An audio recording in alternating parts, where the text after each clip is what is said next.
all alone.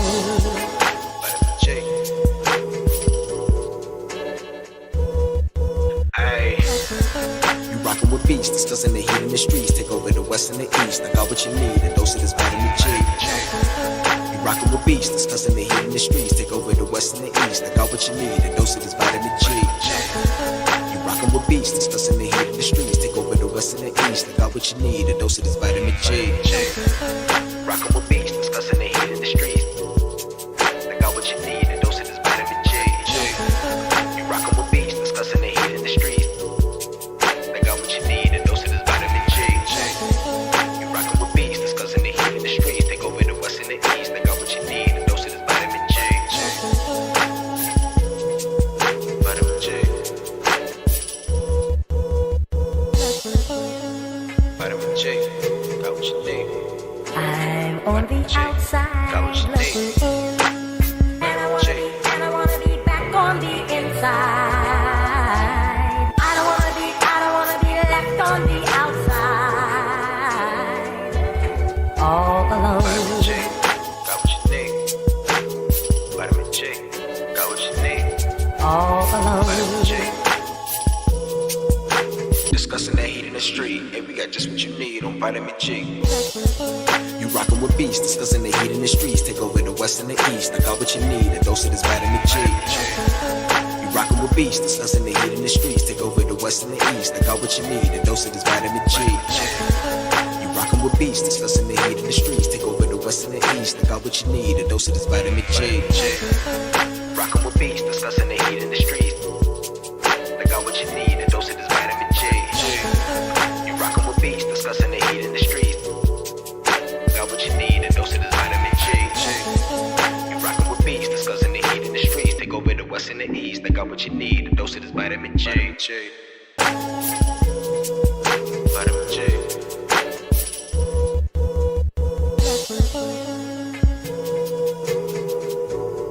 I'm on the outside looking in, and I wanna be back on the inside.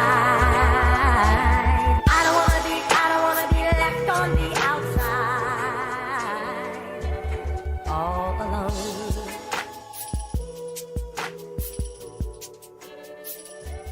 All alone.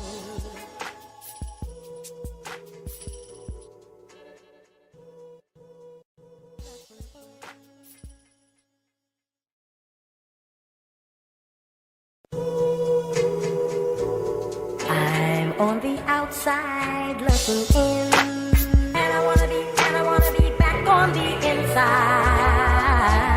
I don't wanna be left on the outside, all alone. Vitamin G. Got what you need. Vitamin G. Got All what you need. alone. Vitamin G. Hey.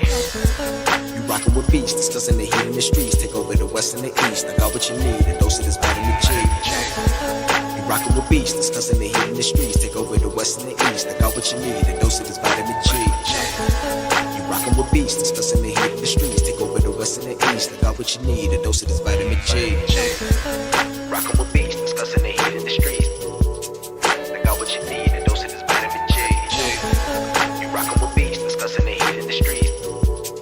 I got what you need, a dose of this vitamin G. You rockin' with beats, discussing the heat in the streets. Take over the west and the east. I got what you need, a dose of this vitamin G. Vitamin G. Vitamin G. Got what you need. I'm on the outside looking in, and I wanna be back on the inside. I don't wanna be left on the outside, all alone. Vitamin G. Got what you need. Vitamin G. Got what you need. All alone. Vitamin G. Hey. Final round. I already know how I'm coming, man. Yeah. Tryna run the town. Tell no duck when they hear that sound. How they gon' come up now? heavy as the head that'll wear that crown. I'm going pound for pound. And if it's about smoke, then we talk all of that. From an ounce to a pound, take it, they biting this now. Cause my drip right out the sea, how could it be? Give me a couple of rounds, cause I'm a beast when I'm on vitamin G. You see this start crumbling now, mad struck start mumbling now. Get the gist, I ain't reaching for clout. Plot twist, I'm the one with the keys. Clock glitz, know they look how I freeze. Different continents, I be torn. We living life, making yours look boring. See we win at the end, it's a spoiler warning. Cause I keep heating up, I might blow the whole planet. They calling me toxic like global warming. But they keep tuning in once again and again. I'm the one at the top, just to form a warning. Truly, I'm De Niro when it come to movies. Get De Niro, entertain the groupies. Habanero if you come pursue me. But I hop on the game, too busy rolled up whenever my girl getting moody. Link up with the gang, we all go insane. Catching them bills on the duty. I'm the stick, see I'm locked in. Bought a box, I was like 10. Back then, used to box, nowadays they ain't throwing hands. Mama said we got more advanced. One thing about me, I adapt, bought a Glock fin. Keep me safe from the block in. The game kept me off the block. Ain't got flex about looting my Ruger. I can shit on you with my computer. See my graphics card costs more than your damn job can afford to pay you. And my monitor, big as hell, detail, so I can see when I spray you. To reload the clip and record the clip is go all say to that SSD. Know a whole lot of trill game heads like me wanna see tuned into that VGP.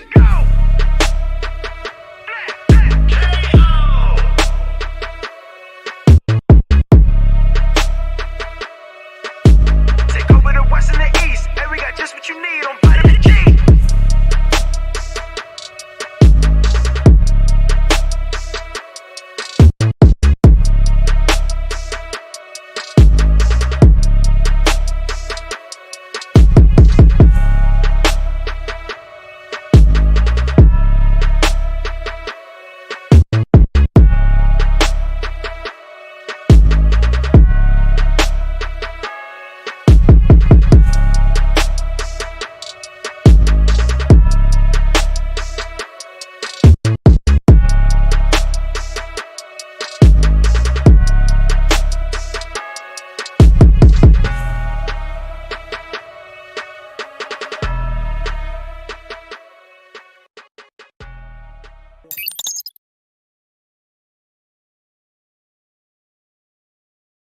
Zero.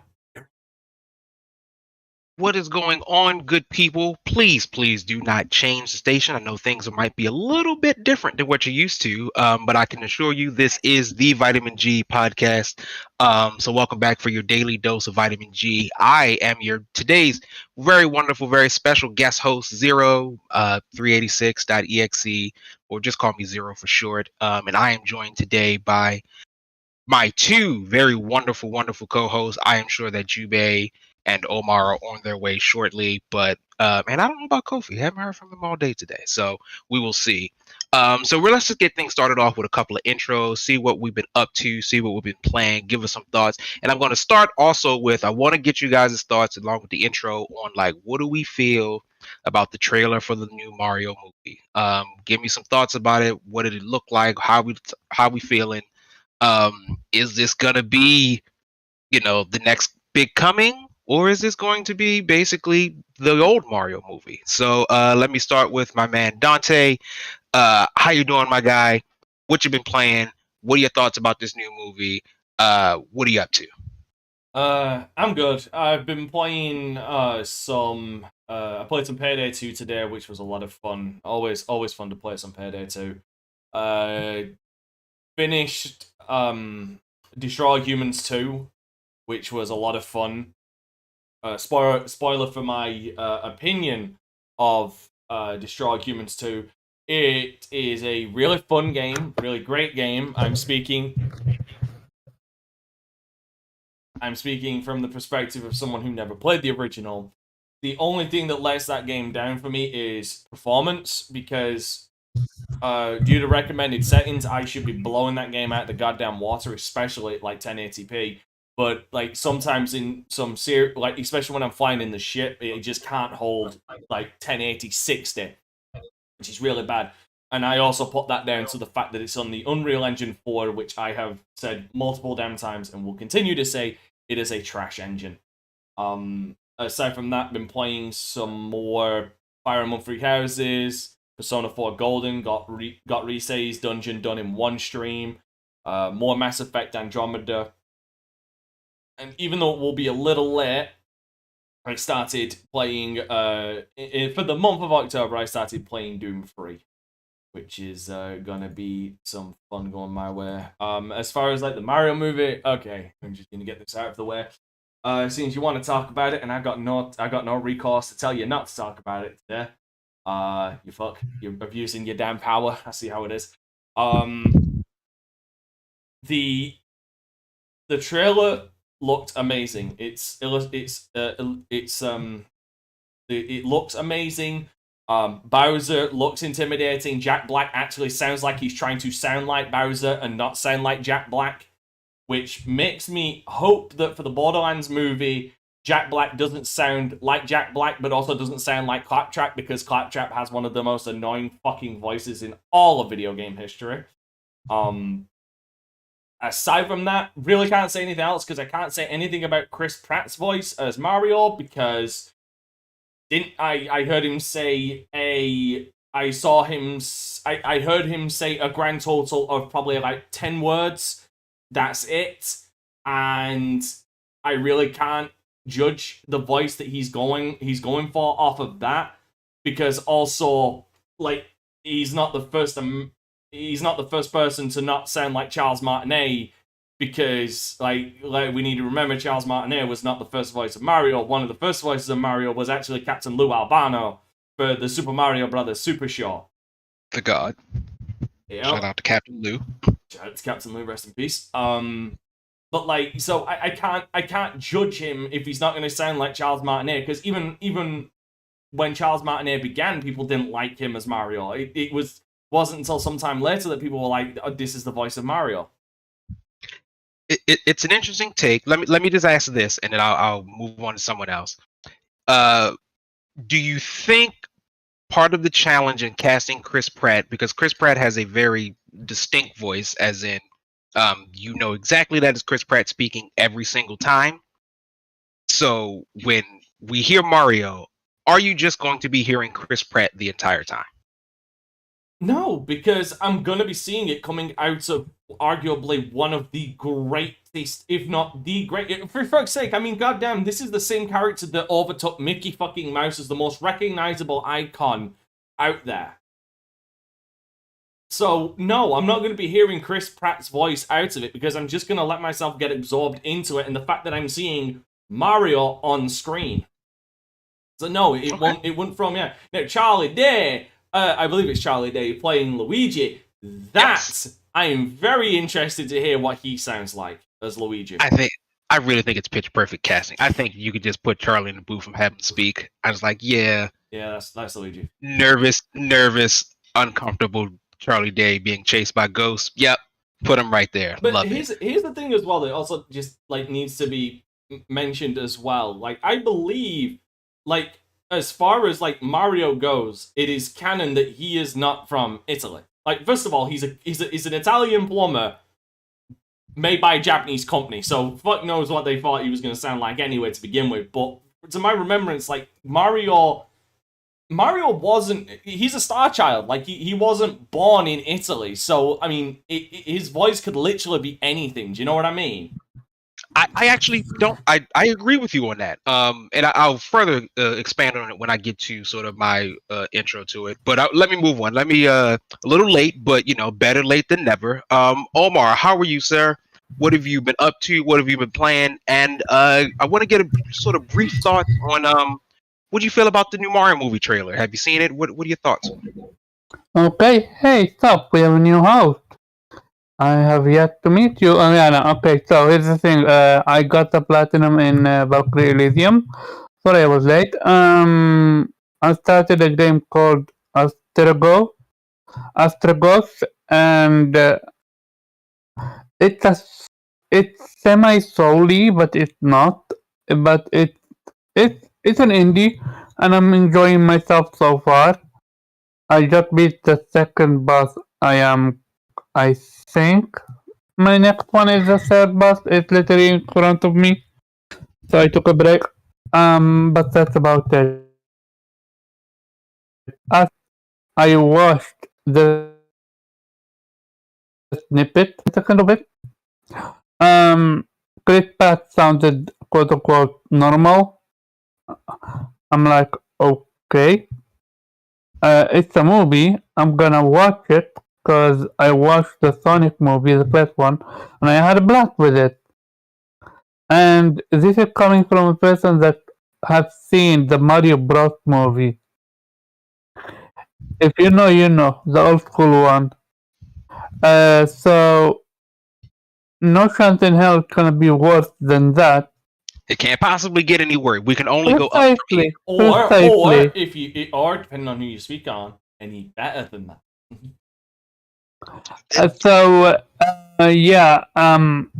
This Mario movie has potential, and I'm genuinely rooting for it because it's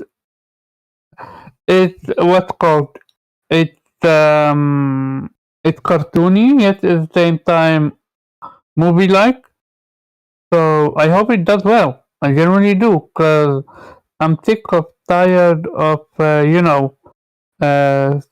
companies not being able to do a good movie game.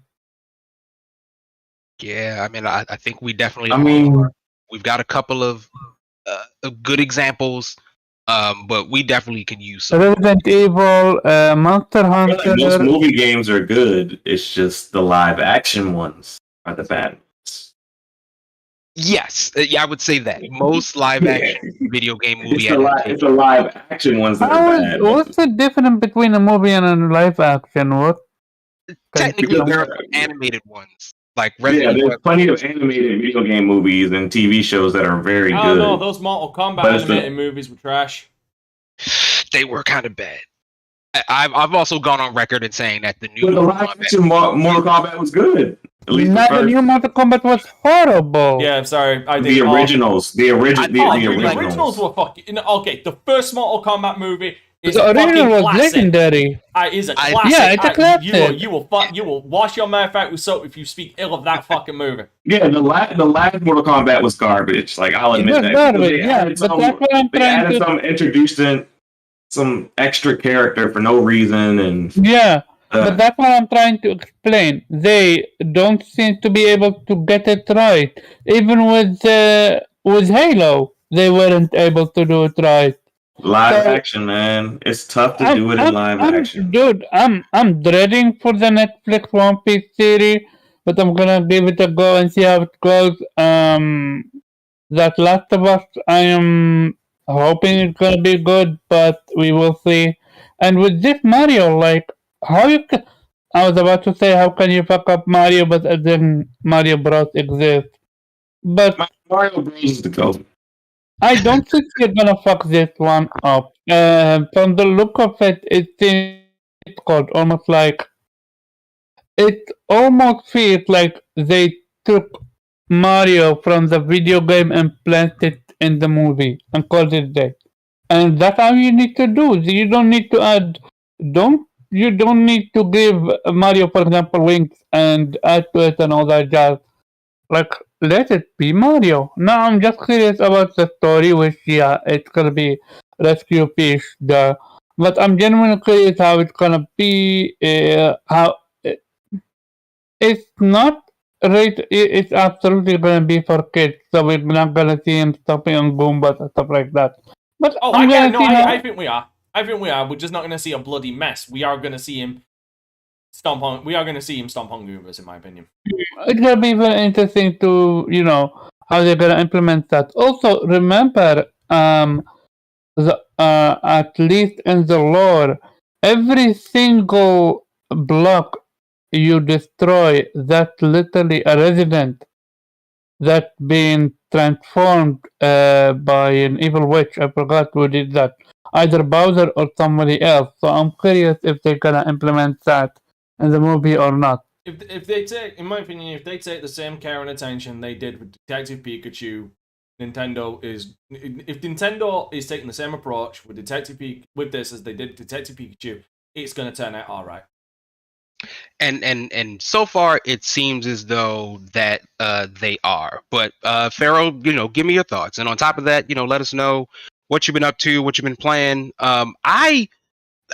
I've been curious. I've been hearing some not some favorable things about Madden lately. That apparently a lot of Madden players are like just not happy with where the direction the franchise has been going.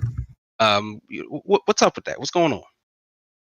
I mean, it's just I've always said it. Like Madden kind of died with NCAA because it's such a large game, even though it doesn't seem like it, that you really do need like two development teams, and it's like they can only fix one thing at a time. So like this year, they fixed a lot of the gameplay issues, but then you still have bugs with gameplay.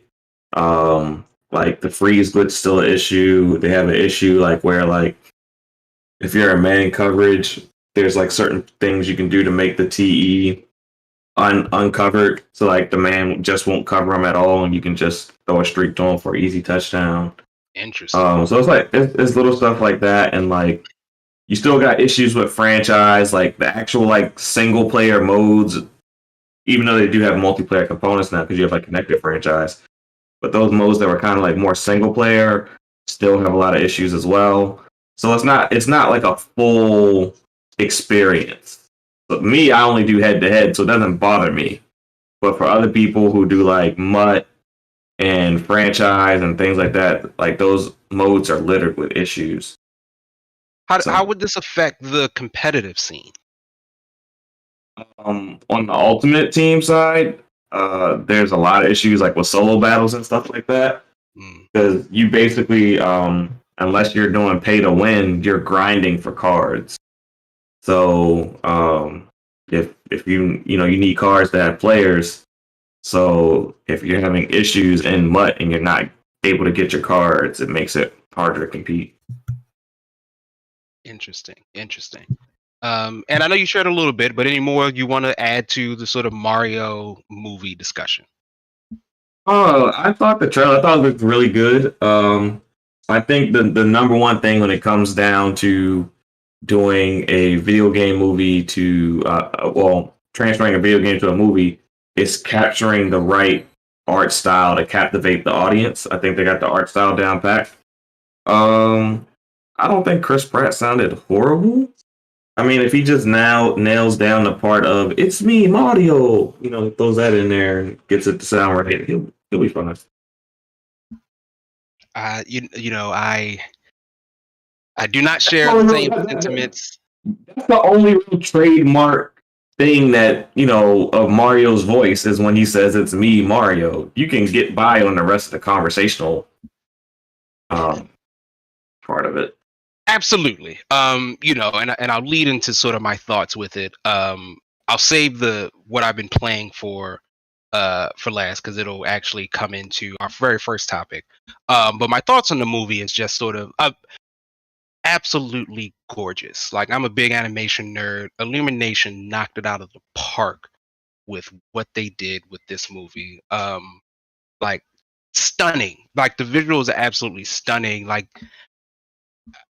God, I never wish for this, but God, why couldn't all Mario games look like this?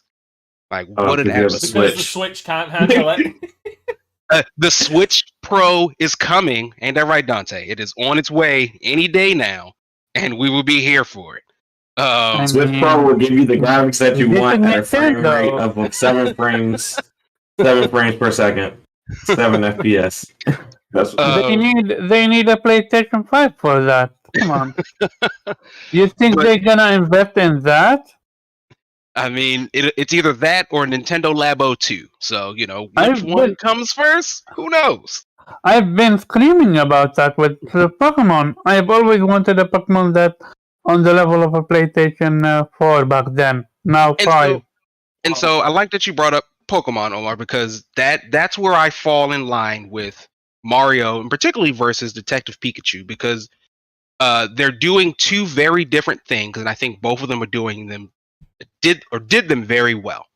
Detective Pikachu took a very much more realistic approach, as realistic as you can get, to what these monsters would look like in the quote unquote real world. Whereas Illumination is making Mario, they are fully animating this made up unbelievable world. So they're not making Bowser look as real as possible.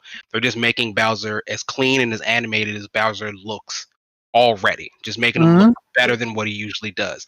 And I think that is a key point for a lot of particularly video game movies, because it's much easier to do something that's already steeped in real life, i.e., Resident Evil, Last of Us, Bioshock, when that's supposed to be coming, than it is something that is sort of steeped in imagination land, i.e., Sonic, Detective Pikachu, or Mario. Okay, And even Sonic. I'm gonna have to disagree with. I'm gonna have to disagree there because for the same reason, as much as like a lot of Sonic games, definitely lead more into a fantasy area like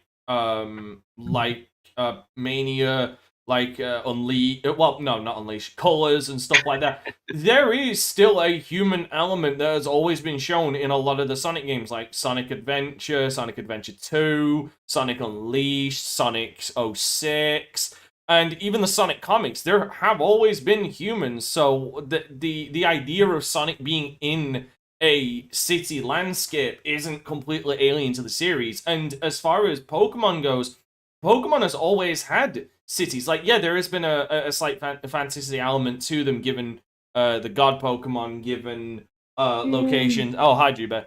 Given a lot of other locations. Like, there are still metropolises in those games, just not as big as you think, because you got to fit it on a handheld or a Switch or something like that.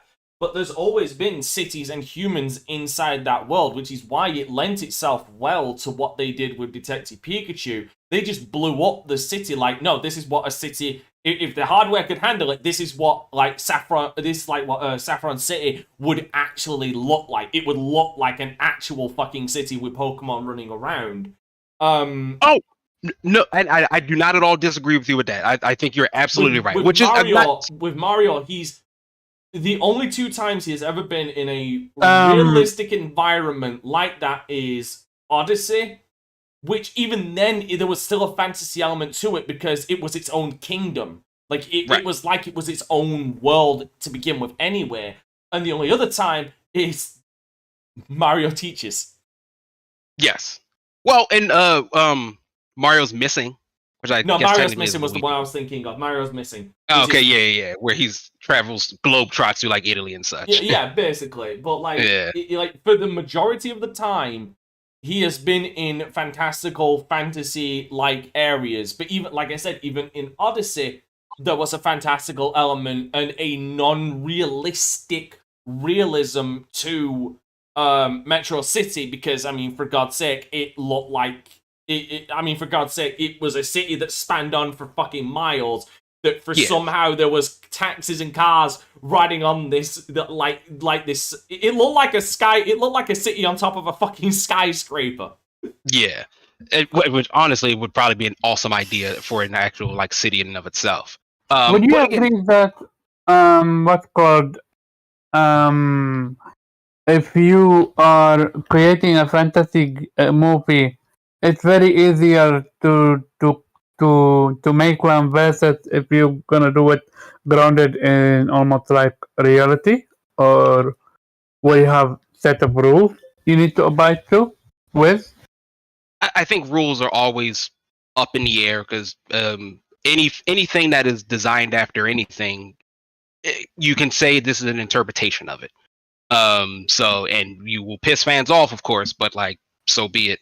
So you can always sort of lean on that to do something like that. Like, I lean on The Walking Dead a lot, not because I think it's going to be bad, because I think it's going to knock it out of the park, because the formula is already there to make this a good show. I mean, excuse me, The Last of Us, to make this a good show. There's no reason, and because most of this show is going to be character work. It is about the relationship between Pedro Pascal and, forgive me, I cannot remember the young actress's name. Me neither. But and everyone else around them, they're going to have to be doing a lot of heavy lifting. And if they can pull it off, because let's be honest here, that world, the clickers and everything around it are certainly dangerous, but like that's not where the real danger lies. Secondary. Yeah, they're secondary. It is a character piece. And if they can, and we already know Pedro Pascal can do it, doing it for a minute now. So as long as she can hold her own, it's going to be excellent, and they'll knock it out of the park, and it'll be a very easy thing to do. So simple. But I'll circle back. And then So we can, why did they flop with Halo? Because they had a blueprint and they still didn't make it right. well, Halo isn't as realistic of a setting as.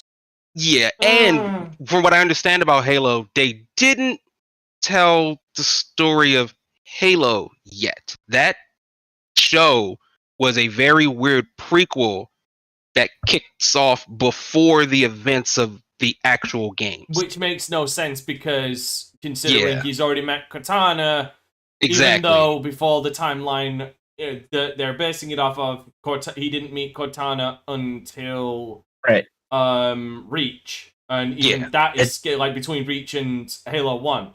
In fact, he really didn't even meet her, I believe, until the goddamn until on the bridge of the Pillar of Autumn.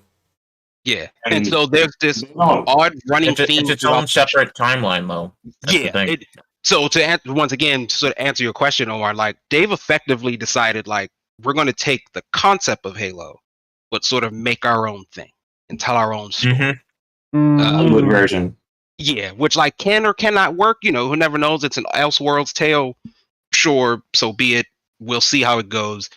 They seem to want to do a season 2 of it, so perhaps season 2 can recover the series. Season 2 greenlit? I believe it's been greenlit. It has been greenlit. Yeah. They're in pre-production. True, Halo is that their anime didn't pop because they didn't. It wasn't the thing to do back when they did that Halo anime. Yeah, they didn't have one. It was like 10 years ago, like 10 plus years ago. They had a Halo stuff like that. But let us welcome Jubei Sensei to the show. Always better late than never. But very quickly, what you've been playing? Actually, give me your thoughts. Let's skip what you've been playing. Give me your very brief thoughts on the Street Fighter 6 beta, and then let's jump into our topics for the day. Absolutely. Yeah. So I was afraid going in about that modern control scheme. The button mash scheme. What have you? The auto combo scheme. It's actually really well done. Like I'm not even going cap. It was actually really well done. There's still just enough of it that's freed up for you to get good and like actually like throw out some combos that aren't auto combos. But I wanted to ask you that real quick about fighting games. Does it bother you that they do things like that to kind of kill a skill gap, or you don't mind because you're getting more competitive matches? It's a mixture of both. I really don't mind because here's the thing: like, if you just solely rely on the auto combos, you have a limit. Yeah. If you can add on to that and also figure out how those also link into non-auto stuff, you can take it further than just auto combos. Hey. Because I always hear people that get upset because people people who are less skilled are now able to compete with them, and I'm like, you're getting more competitive. That means you need to get good. That just means you need to exactly. You need to be better. So it's good. It's good for the game. I will also say it's basically we've gotten the best parts of Third Strike, Street Fighter 4, and Street Fighter 5 in 6. Has the Korea like that? Yeah, that parry system it's real. It's real. Yeah, you like grapple characters are gonna have a field day with people that like to parry, but I mean that's balancing. Actually, you know what? While you're talking about that, I can bring up I will show the video of what you showed because you were talking about the parry system. Actually, I'll bring up that video you showed because that's fucking nuts. Like, isn't it? That shit was gross. Fucking. That shit was absolutely disgusting. Yeah, I was talking about this on my stream. Actually, this is fucking disgusting. And it's it's 2 buttons with regular controllers. With modern controls, it's only a 1 button parry, and it's not a directional button. There's a dedicated parry button in the modern. Wasn't it 2 in Third Strike? Yeah, no, it was double tap forward. So yeah, it's 2 buttons, but it's 1 button. Yeah, I thought so. Like you had to tap into the blow. Now it's like an actual button, so you don't accidentally move. Sorry about that. When you're trying to parry. Look at this. 1, Give me a second. I'm loading it. 3, 4, 5, 6, 7, 8, 9. And you notice if it's a perfect parry, he doesn't lose any of that meter that's below your life. That meter below your life is essentially like another like super meter for like doing like EX. Wait, you can literally just keep parrying it like that? Yes, if you can get it If you're perfectly, good yeah, enough. you can parry everything. The only thing you can't parry is a grab. No, but you can reverse grabs, can't you? You can't, but you can't really reverse. Like if you're sitting there in the middle of a parry and they just walk up and grab you real quick. No. I'm on about like You're- still there. You can not parry. I didn't say you can parry. yeah. You can reverse grapple. Yeah, So someone you can grapples still you. reverse grab, but you can't parry and grab at the same time. Is what Obviously. I'm saying. So you won't be able to hit the input to reverse that. You're kind of animation locked while you're doing that. Oh, that's fucking dirty. And that's what I was talking about when I'm like, dude, like every time I tried to parry, he'd just be just close enough, and as soon as I parry one of his blows, he just grab me. And yeah, that's something they need to fix. But That's not cool, dude.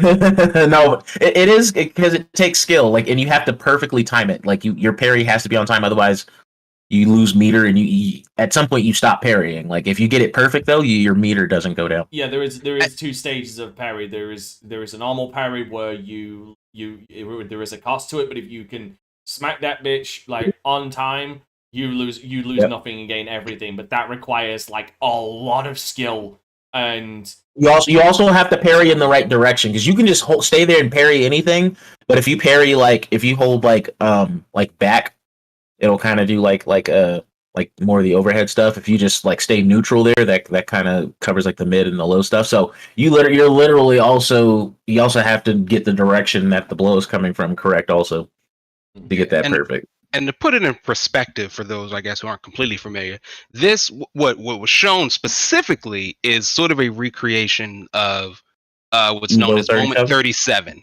which is a famous moment from Evo.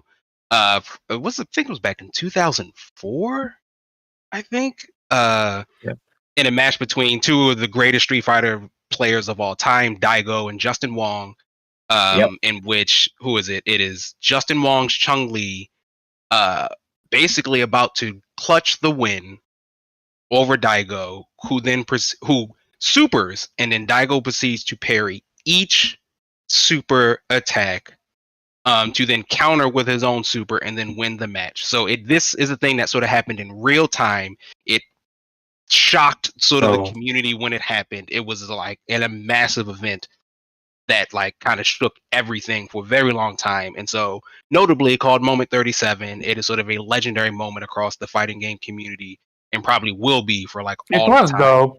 Yeah. Zero. I want to correct you. Pharaoh is the greatest Street Fighter fighter of all time. I can bring that. I can bring that. Oh my god. I can bring up more. Any idea what copy is? No.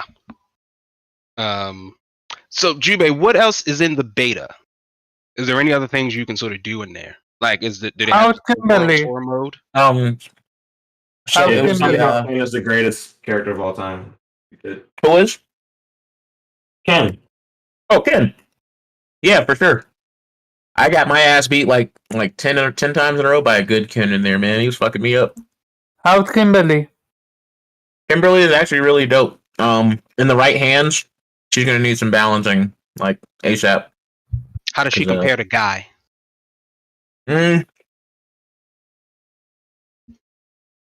She's like Guy, but she doesn't have like the glaring Guy weaknesses. Okay. Like Guy players are gonna eat that shit up. So was that like, I saw they had the character creation? Could you do any of the world tour mode? No. All you had was Battle Hub, which is you sit down at cabinets.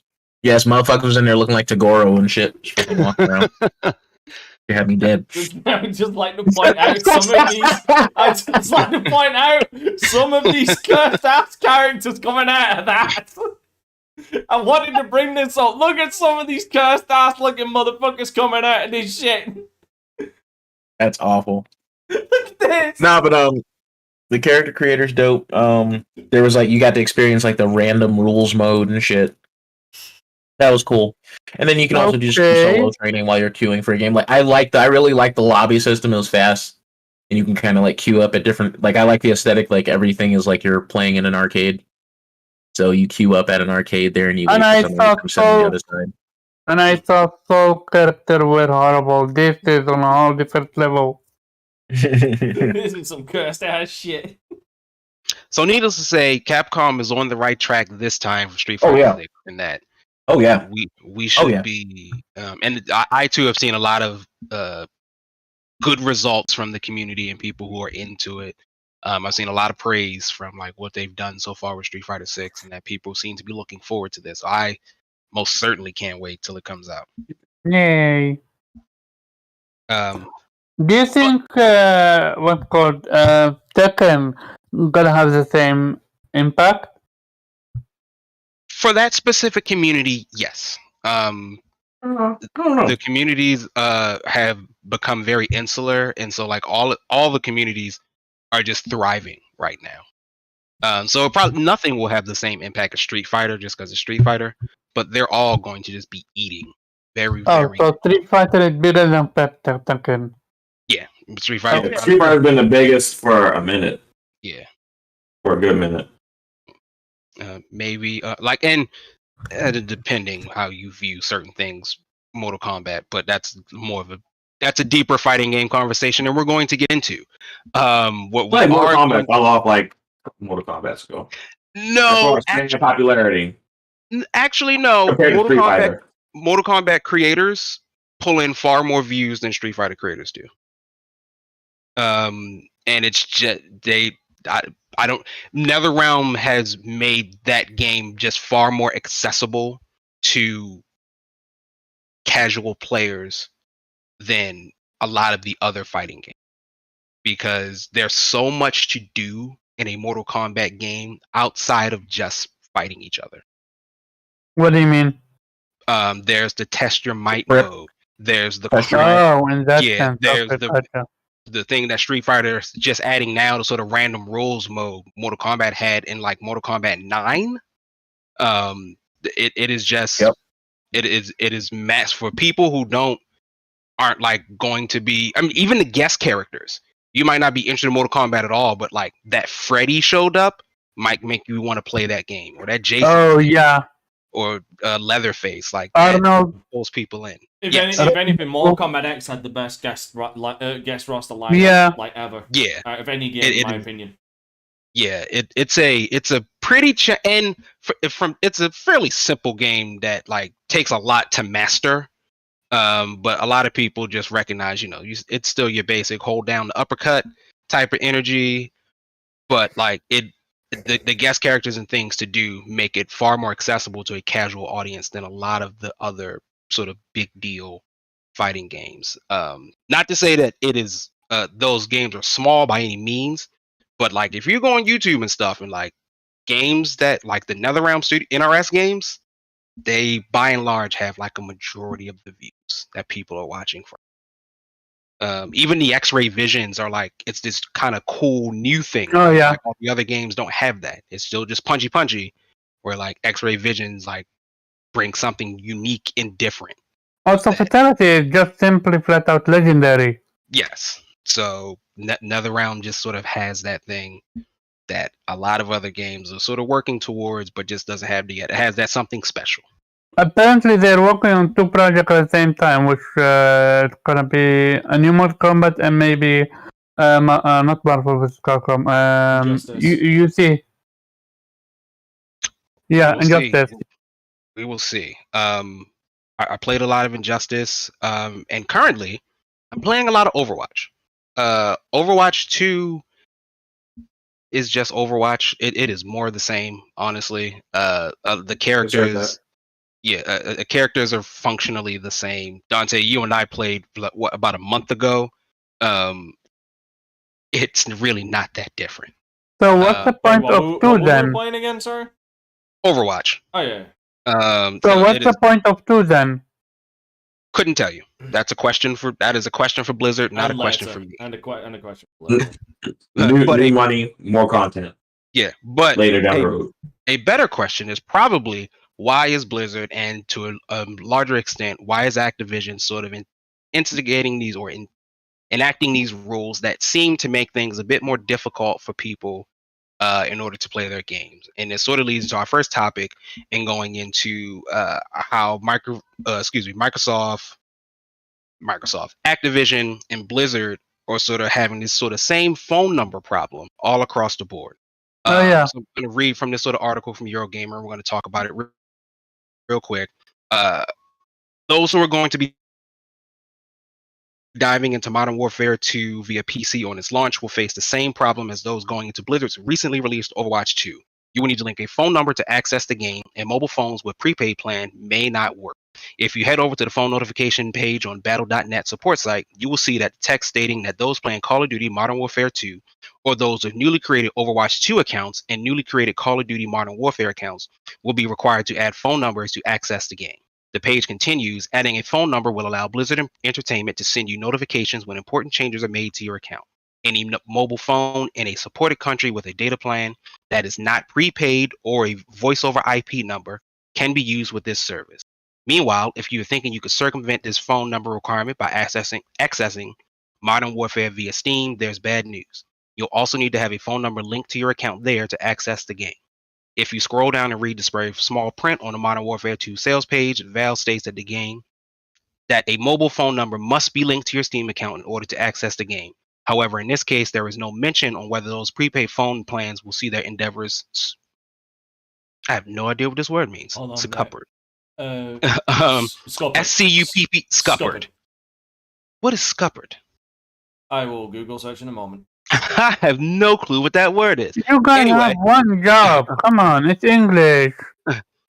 Says the motherfucker who can barely speak. Ain't my English. Yeah, ain't my English. They speak Eurogamer American. has reached out to Activision for comment on its requirement for Modern Warfare 2 and inquire how these with prepaid plans are expected to access the game on Battle.net. Meanwhile, Blizzard recently made the call to pull back on its requirement that saw players needing to add their mobile phone number to the Battle.net account in order to play Overwatch 2, something that had proved controversial. Blizzard stated any Overwatch 2 player with a connected Battle.net account, which includes all players who've played since June 9th, 2021, will not have to provide a phone number to play its game. That's bullshit. Others, because I still had to do mine. Yeah. Others will still need to, as the company sees this as a key factor in reducing disruptive behavior, claiming it will help stop banned users creating new account as a nefarious workaround to get back into the game. So, right, no, as we've seen it, I'm gonna bullshit on that. So, long story short, Activision and Blizzard, for this matter, seems to be sort of doubling down on this idea that in order to quote unquote curtail nefarious actors and ban users from getting back into the game, they are requiring these sort of what I would like to call proper phone lines. I know I can see me, I'm doing air quotes, proper phone lines in order to that need to be linked to your account. Let's start with you, Dante. You seem very, very you seem to have some hard thoughts. What are your ideas about this? Right, so what was I saying literally before we went live when we were talking about this? That I said, half joking, they will want your contact information so they can ask you about your extended car warranty. Problem is, that this article just proved me right with those specific words. So Activision can contact you about important updates. Important updates is by their discretion. Alright? What's the important update? The new battle pass is out. You can buy it for $10 fucking. That's important to them. That ain't important to me. That might be important to them. So it's up to their discretion what's important. So for all I know, they are gonna ask me about my extended car warranty. Oh, that's a disaster. Yeah. I'd also like to point out, I've owned Overwatch. The first Overwatch game since 2018, I believe. I still need to add my phone number. And I've owned it Overwatch on Battle.net since 2018. And I still need to add a goddamn phone number.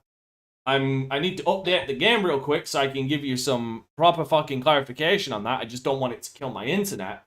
But yeah, no, that is complete. If I look into this and it turns out that's not the case, they're still talking absolute bullshit. I don't understand why they could not go with a two-part authentication that every other one has gone with. Fucking Steam, Uplay, Nvidia, like a lot of these other companies that have been trying to do this have two-step authentication. Why couldn't they do that? And I guarantee you right now, because it's really fucking inexpensive to do so, or it's just going to end up people are going to find loopholes around this. And people are just going to buy fucking prepaid cell phones on the cheap just to get around this shit. That's a disaster waiting to happen, dude. It's already a disaster. This whole fucking thing is stupid. It is a very curious case.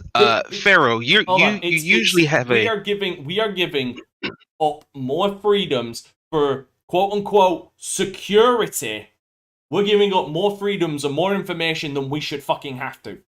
Isn't this the would be same even for studio? security, though. Isn't this the same company that is right now being sued for sexual misconduct and literally causing? Hold on. I heard. Totally different. Hold on. I'll turn around and say, you said this isn't for security, but they literally state it right here. Have stated, Blizzard stated, any Overwatch 2 players with a connected. Hold on. Where is it? Yeah. Others, however, will still need to, as the company says, is a key factor in reducing disruptive behavior and claiming it will help stop banned users creating new accounts as nefarious workarounds to get into the game. That is for security.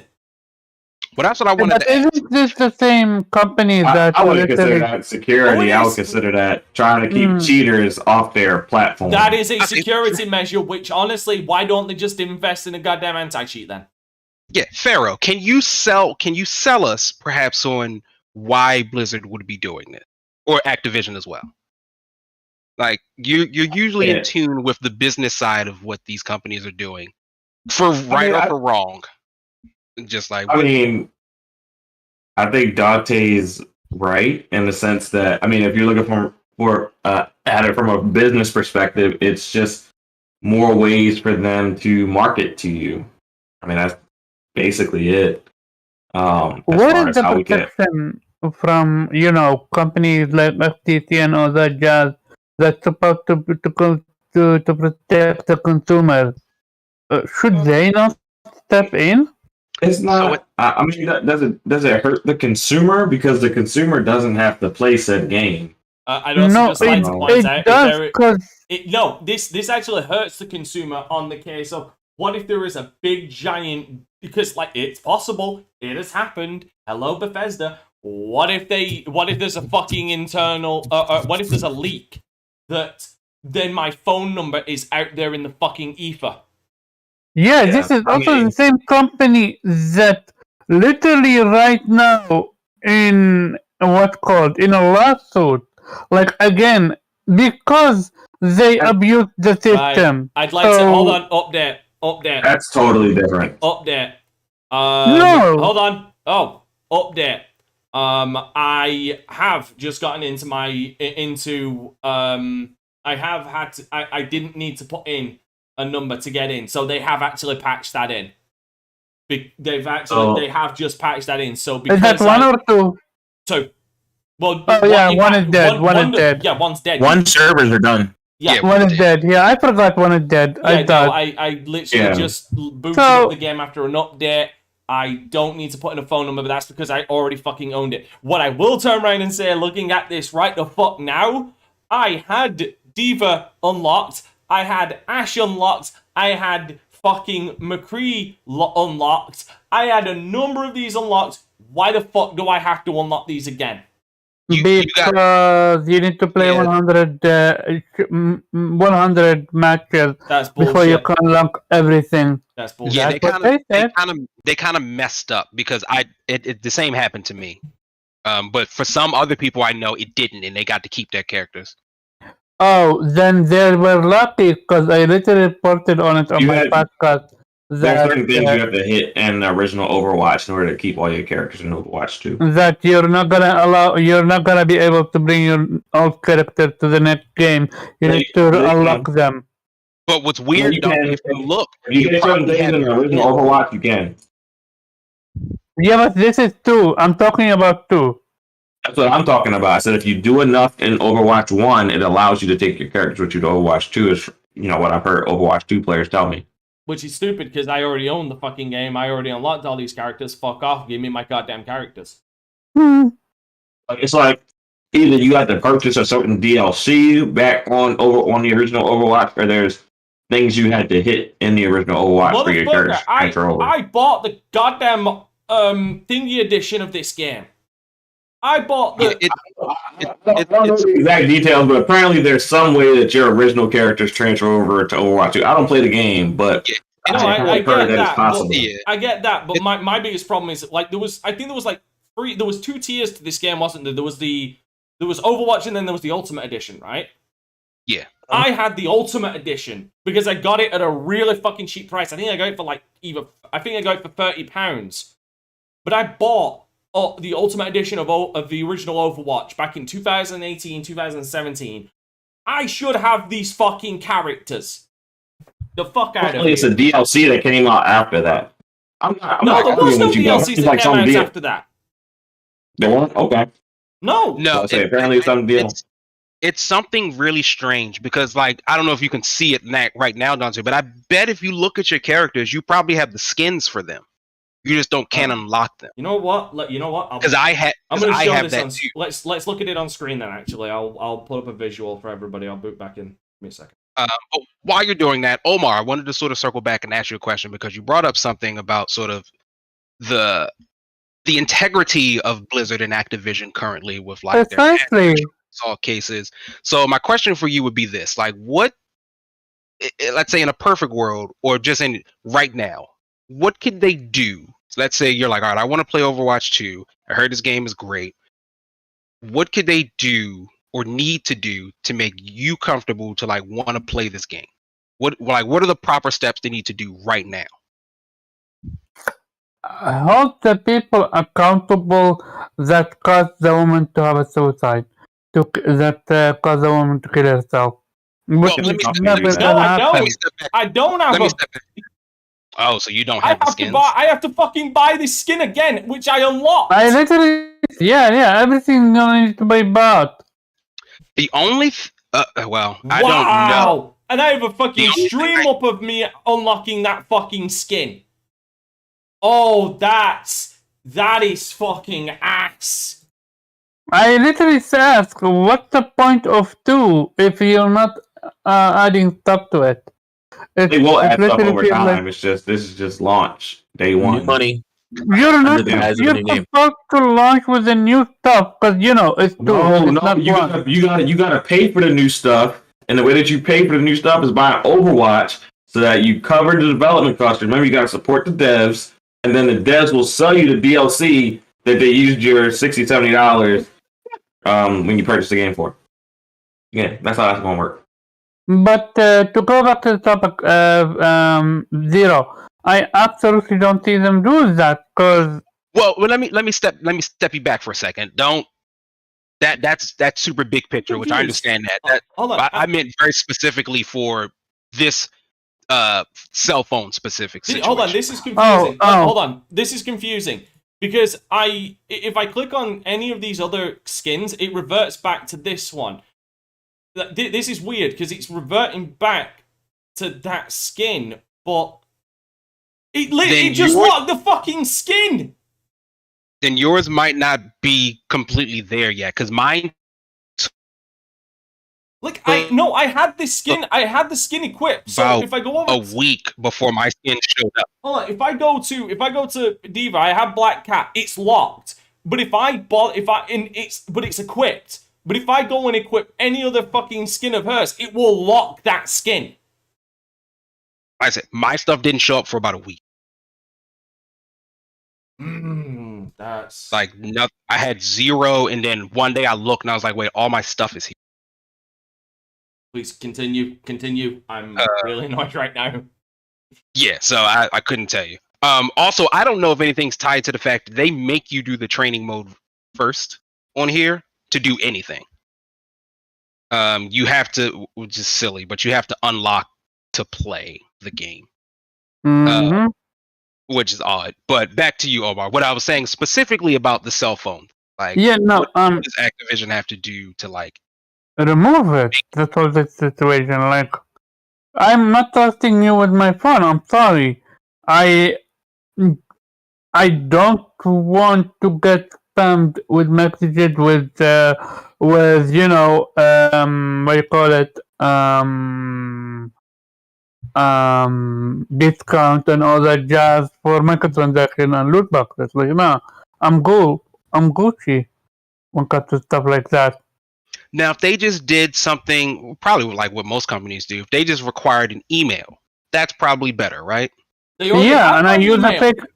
I use a fake email that I specifically created for for stuff like that. Right. And call it a day. And as we've seen, part of the challenge is, Dante, you had mentioned, right now they don't seem to be allowing burner phones either. It seems that. Or which I always thought would be the easiest thing, just a Google phone number. They're getting no just a fucking phone number from me. Like, straight up, they're getting no goddamn fucking phone number from me because, again, It's a shame that cheating got that bad, though. I guarantee you this has nothing to do with cheating. I guarantee I will stake my fucking reputation on it right now, my life on the damn line. This has nothing to do with cheating. This is an excuse. Agreed. This is an excuse. But it's their justification. It's their justification. Because here's the problem. If that's the case, why would they publicly come out and say this is to help with cheating? Because then that just puts a black eye on them, basically saying that, oh, so you've got to do this because your anti-cheat that you fucking made sucks then. And that is something to be said about, like, how well are you policing your area? Because it's not necessarily on us to do it, nor should we necessarily have to suffer too much to make sure that you're doing your job properly.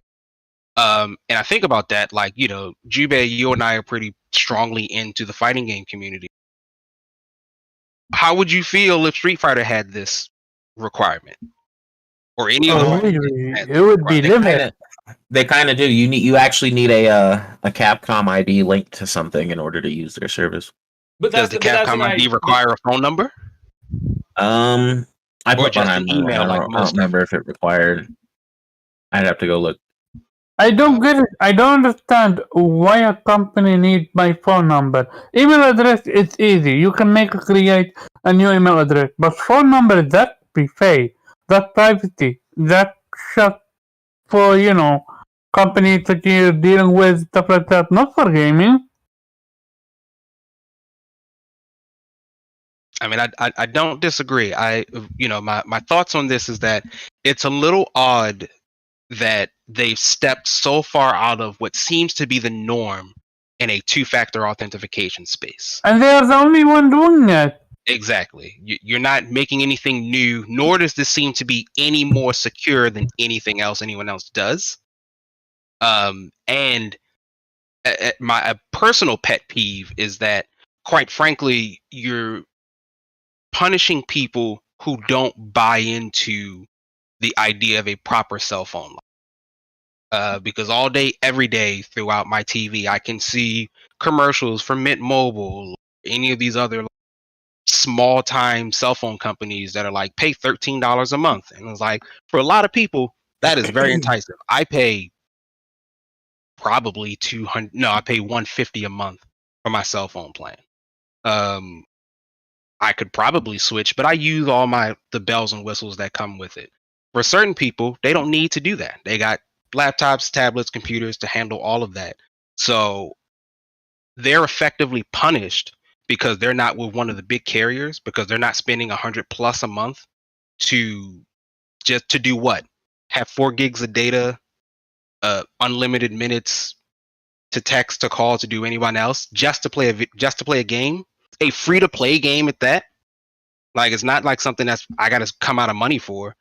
So why do I have to jump through all of these hoops to sort of do this? And quite frankly, Blizzard and Activision should know better. Here is hope. Pharaoh, we were talking earlier. I would certainly hope that Microsoft nixes this, or that the backlash from all of this gets rid of it now, right? Like, Well, I think Xbox nixes it because Xbox kind of has their own authentication process. Even like when you get a game on Steam or whatever, you have to log into your Xbox account. So I think that Xbox purchases Activision and then it's automatically the next day it's gone? No. But I do think it gets phased out. Maybe it may be whatever the next Call of Duty is. But I don't think it's a system that's going to last. I disagree that it will be gone immediately because, I mean, as we all remember from the I said it won't be gone immediately. No. I disagree with you. I think it will be gone immediately for the simple reason. Remember, with the Xbox One, all they had to do was flick a fucking switch, and you could play pre-owned games on your Xbox One. No, they could easily get rid of this. This is something that is not. I guarantee you, this is not a system that is deeply encoded and entrenched on these games. It is something it is a gate to get into the game. They could easily just get rid of this gate. Also, what if Microsoft doesn't buy Activision? Then what? I mean, imagine Blizzard and Activision might be on their last legs, right? They're gonna have to kowtow to somebody. The thought process of needing to rely on someone like Microsoft to switch something that shouldn't be there and to begin with. No. Fix your own shit, damn it. I mean, it's going to be Microsoft shit in like 8 months. Microsoft is not going to go in there and fix everything. They are absolutely You not wanna going to do that. You want to bet? You want to bet? For $70 billion there. But I will side with Omar on one thing. They shouldn't have to. Blizzard and Activision should know better. Oh, And, they like, know better. They just don't Yeah. fucking care. Yeah, like I feel like Microsoft has to sit there as like at some point it being like a tired parent. Like, what are you doing? Like, can you just stop? Like, And they can't even say anything up to them. Like, and they that's can't the say worst anything part. to them. Like, they just gotta sit there, just watch this child rip up the fucking sheets and just be like, okay, I'll just sit here and just watch this happen until wait till we get home. But I can't do anything out in public because people gonna get all up in their thing. But if we've exhausted that, speaking of Microsoft, we have certainly learned something fairly new about them that I don't think we've ever really heard before. First and foremost is that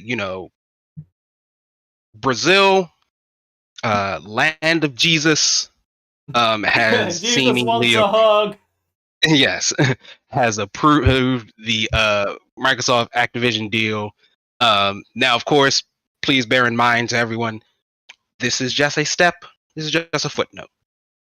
This does not mean it's going through. This is just one step of many that this deal has to go through. So we still got time to go. But because of this, we have also learned about some Game Pass numbers that, if I'm correct, we've not known before. This is sort of our first indication of anything about Game Pass. I think we've gotten hints of it is subscriber profitable. numbers, but that's it. Yeah, we've gotten that it's profitable. We've gotten subscriber count, but we haven't gotten how much revenue it brings in or anything like that. Yeah. So if you give me a moment, we're going to read this article once again, coming from Eurogamer, in regards to these numbers. So Microsoft's buyout of Activision Blizzard has given first insight into the revenue generated by Xbox Game Pass. Brazil's Administrative Council for Economic Defense, CADE, has approved the buyout and released a public document including data on various gaming companies as spotted by TweetTown. According to that data, revenue generated through Xbox Game Pass was Did he just cut out for you guys? No, we're Did good. I just cut off for you? Yeah, you just Okay. cut out for me. Sorry. According to the data, just start from there, please. Okay. According to the data, revenue generated through Xbox Game Pass was $2.9 billion in the fiscal period ending January 2021, compared with Microsoft's total yearly Xbox revenue, $16.28 billion. Game Pass made up roughly 18%. It was also nearly 30% of its games and service revenue, $12.581 for the same period. The last official word from Microsoft was that the subscription service had over 25 million subscribers in January this year, but it reported 18 million subscribers in January 2021 when revenue was at 2.9 billion. However, this 2.9 billion is solely from console subscriptions, so it doesn't include PC Game Pass. The breakdown of this revenue figure is also unclear. Does this include discounted game sales through Game Pass, microtransactions, Game Pass Ultimate, or in-game DLC sales through Game Pass? That said, Microsoft has been cagey on exact figures generated by Game Pass, so this gives us a further glimpse into this subscription model. Microsoft CEO Satya Nadella says he's very confident the Microsoft and Activision Blizzard buyout will go through, as it's now scrutinized by the UK's competition regulator. Sony has responded to the buyout by stating that there will be major negative implications to giving Microsoft control of Activision games like Call of Duty, and that Microsoft's post-acquisition Call of Duty offer is inadequate on many levels. So that's it. So, effectively, the Brazil deal, which, to start with, makes me then wonder what we will find out after the UK investigation is done. Yeah, there more? The UK, considering the UK, just to give people a bit of a breakdown for this, as far as because I do believe that this merger has gone into phase 2. Which will require which is a administrative timetable. So their current referral is the 15th of September 2022, and the statutory deadline is the 1st of March 2023. So we've still got a little bit of time to go. Mm-hmm. I have a question. I heard that all it needs is one country to say no and for the deal to not go through. Is that correct? I'm not too sure about that one. Not necessarily true. Hold on. I'll look this up. Yeah. So while Dante's looking that up, Pharaoh, let me lean on you because you tend to be our resident finance guy here. We have been illuminated to some of the sort of behind the curtains of Microsoft, and that we've got $2.9 billion in revenue. Now, of course, yeah, we got to look at the percentage of what that is as well. Yeah. Key here is that revenue, we don't get the other side of that equation. Meaning, this is how much was earned. We don't get the expense sheet on it. Yeah, exactly. We have much earned, but we don't know how much was spent, and so we don't really know where this number sits as far as good and or bad. Well, we do know that they're not paying $2.9 billion a year to get games on Game Pass. Well, and I mean, is it $2.9 billion and or more to operate Game Pass? Well, not just operate the service as a whole, everything that comes along with it. I would argue no, because they do everything on their own servers, and those servers would be running and operating regardless of if Game Pass is being used on them or not.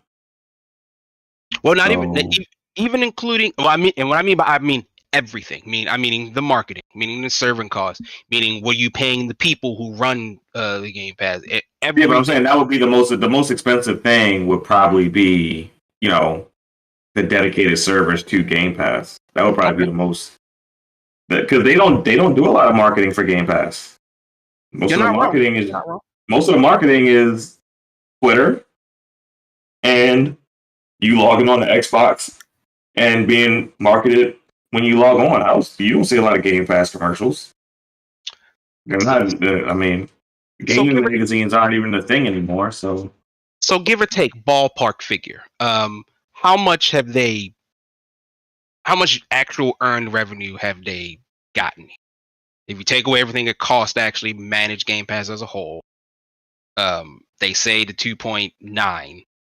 How much from that 2.9 and how much they've gotten left?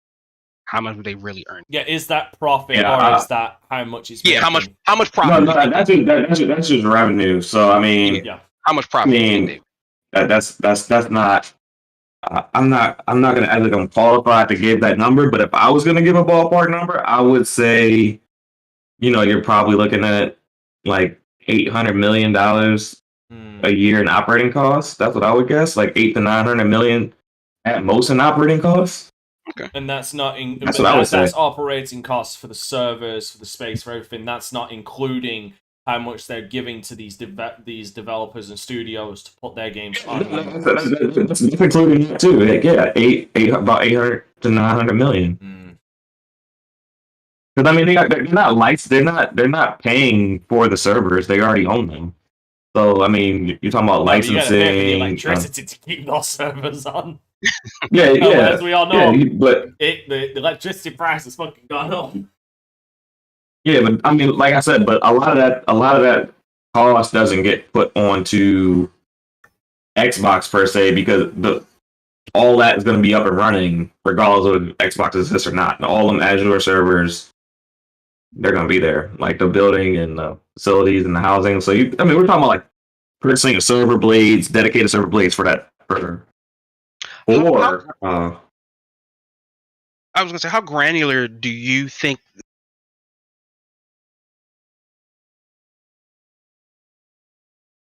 Oh, don't tell me. You guys there? Oh, don't fucking die. Don't fucking do it. You guys, I think... I don't know if Discord just died or what. Apparently I've still got internet, which is good. Internet, I think are we specifically? Hold on, guys. There was something really fucking weird just happened. I didn't lose internet connection, which is...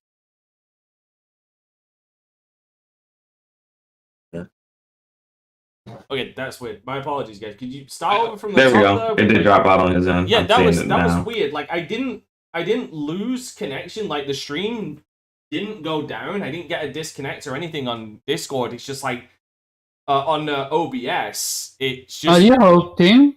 It's just it's just Discord fucking went down then for some reason. Interesting. That one put that down to Discord just fucking died. Yeah.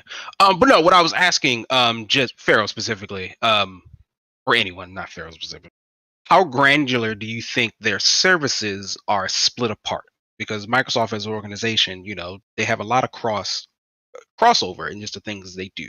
So, you're talking about the Azure servers where like their Microsoft 365 obviously has to run on those servers, as well as Game Pass, right? And so are the servers already paid for basically through 65 and their subscriptions, and that Game Pass is the overhead to sort of even run that? Does it even cost as much to do so, or does it? And like Game Pass still has to cost that, or is that cost fairly negligible, so you're ranking in even more revenue?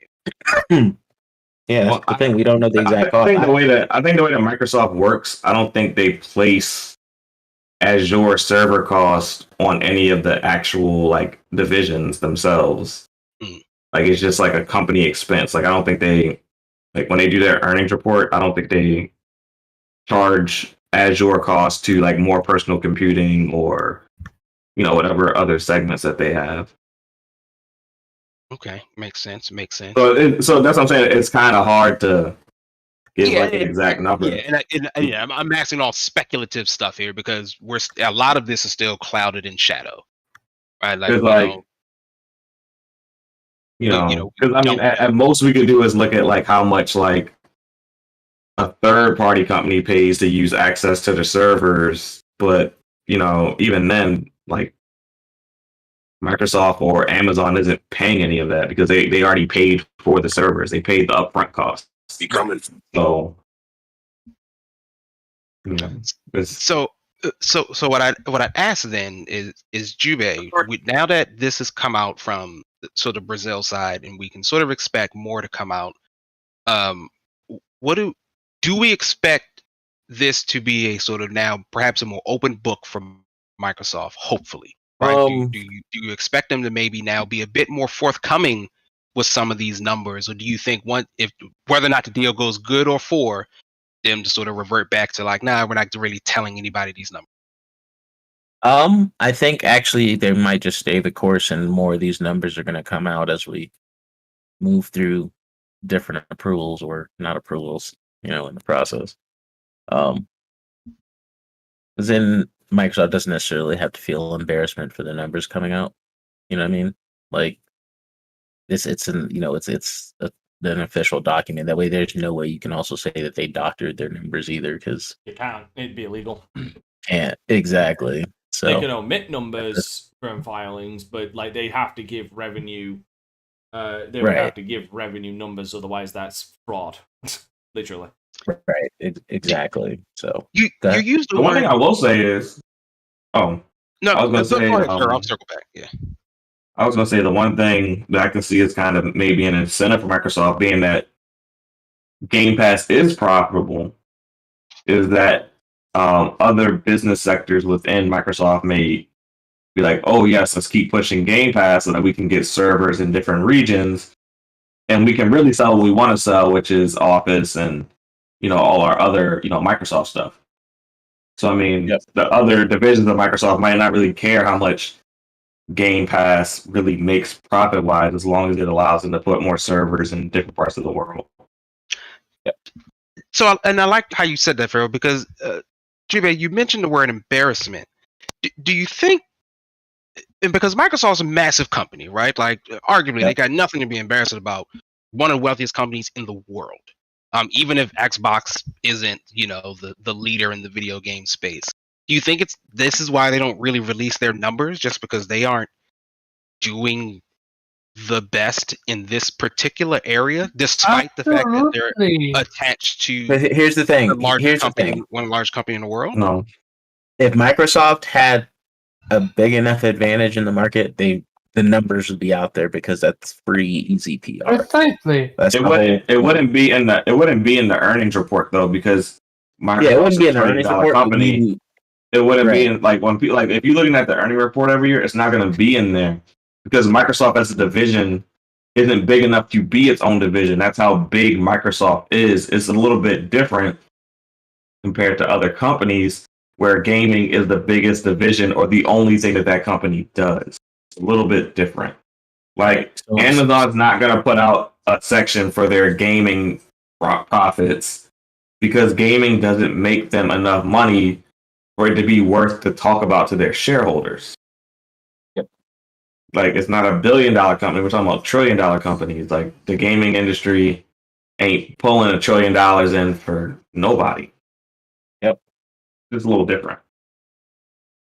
I can see that. But then, Dante, It's like there's no point in talking about the numbers if you're not winning. Like, it's like you can't Well, compare. even if it with was winning, if Microsoft was number one right now, the shareholders would not care. They would absolutely do care. Why would the shareholder? Why? How much money does Sony make this year? I don't know. Let me have a look. Nor do I care, because I'm not in. How much percent of their revenue did Sony make up, and how much revenue would that make up of what Microsoft made last year? Like, Dude, come on now, like, you gotta be realistic. And I find out the company is making a lot of money that I'm investing in. Of course, I'm gonna be happy. $22.2 billion US dollars last year. That's not even that's like a quarter for Microsoft. Hold on. Let me find out what Microsoft's revenue was last year.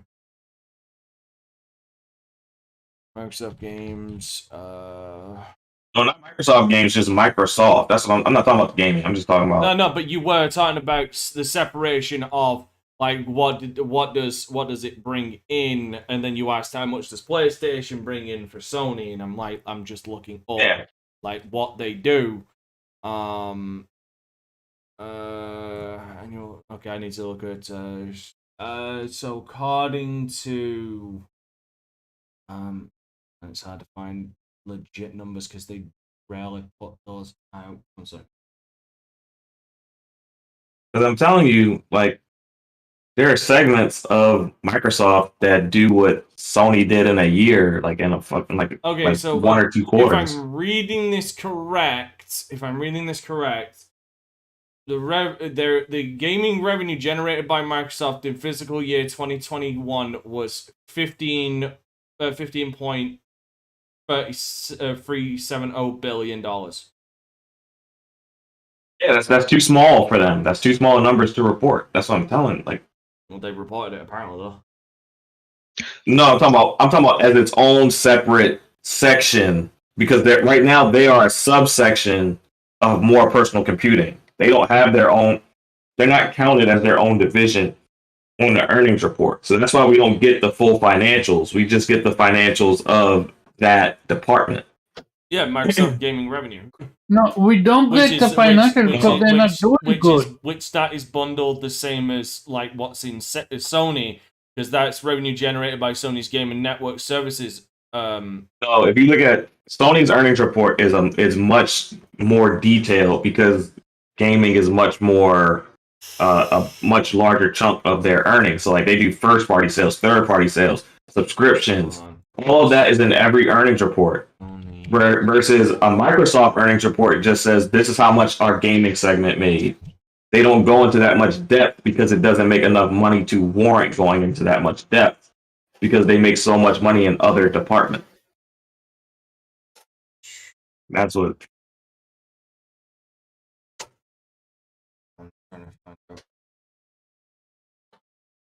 Please continue, Zero, while I try and look in the actual numbers of the overall what Sony made.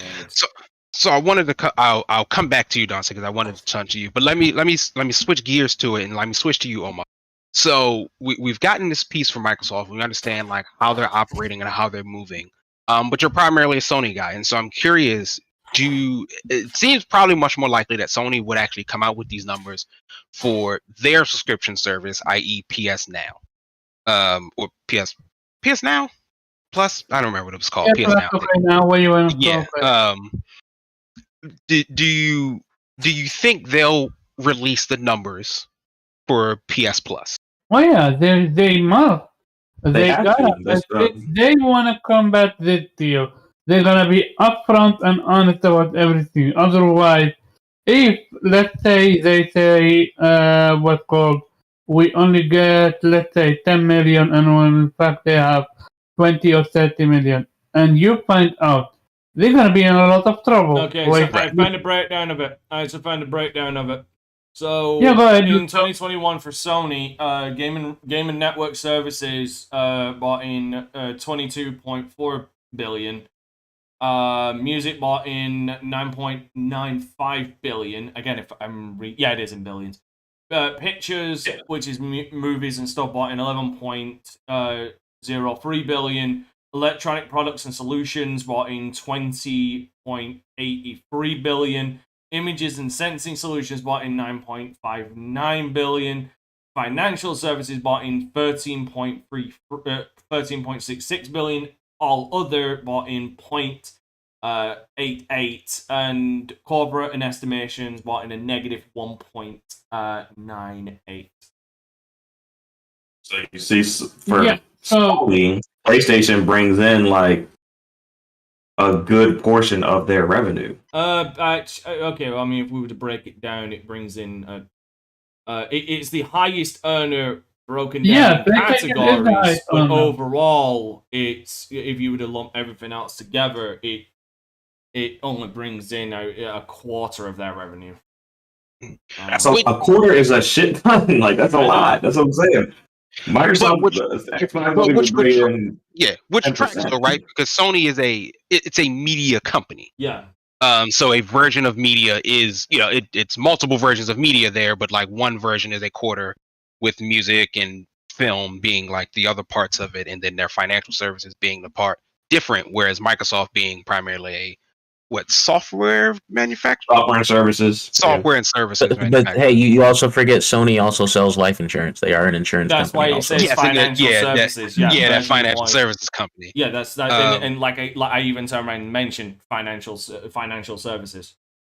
Yeah. So let me finish up with Omar. So what do you? And then I want to get to you, Dante. So, Omar, what do you think if we were to ballpark it right now? Because, and I think you'd agree. Sometimes Sony has a habit of not either promoting or maybe, let's say, supporting some of its auxiliary services. Like, it does very, very well to make sure that it's God of War's, it's PlayStation's, the home consoles, it's Uncharted's, like, get that push. But when it comes to its PS Vitas, when it comes to its PlayStation Stars, or whatever was before PlayStation Stars, when it comes to its PlayStation Homes or Nows, they always feel sometimes a bit left by the wayside. Do we think with, now that Microsoft has these numbers out, that Sony is going to begin to take this a bit more seriously and really, focus on getting these numbers up? It depends if the deal gonna go through or not. If I'm being curious, because real talk, with Bethesda deal, I don't think PlayStation felt it that much. But with this deal, it's gonna hit differently. So if this deal goes through, you're gonna absolutely see a different shift from PlayStation. So it's going to take them for Microsoft to sort of, if the deal goes through, PlayStation's going to have to sort of shape up. Yep. And get some things together and sort of stop, for lack of a better word, coasting. Yeah, on some they of its don't have no morals. choice. And like, hey guys, come on now, like, step up. Let's get some. Here's the thing: they're doing when it comes to gaming, they are focusing on the most important thing, which is the video game aspect of it. Right. They're doing that correct. Now focus on what's called their other services. Right. And make sure they do, those are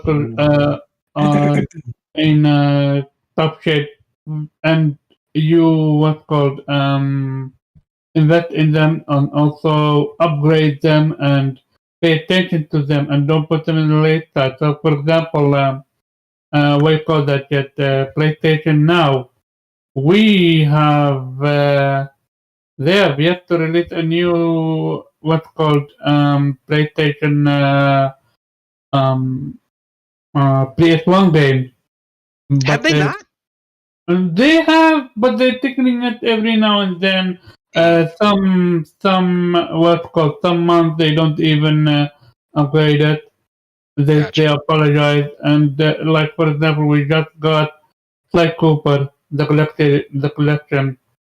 And sometimes we're getting old games, but most of the time, no.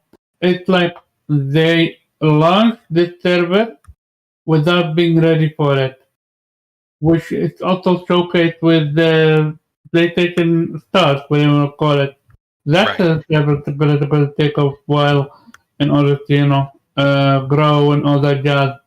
So I'm genuinely curious how PlayStation is gonna do after this deal, and yeah, if this deal goes through, they're gonna absolutely need to change how they do things because they cannot rely on organic growth like they've been used to rely on.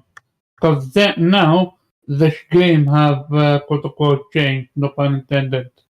Gotcha. So Dante Crisis, you've just recently got a promotion. Yes. You are now the head Microsoft Game Studios and all things Microsoft. We kicked Phil out. He was a nice man, but like we like you better. And you're now the sort of man in charge. You get to make all the decisions. And I am on the board. I am the lead board Why member. did you not give me that position? Come on. I am you can't be holding impartial. Yeah.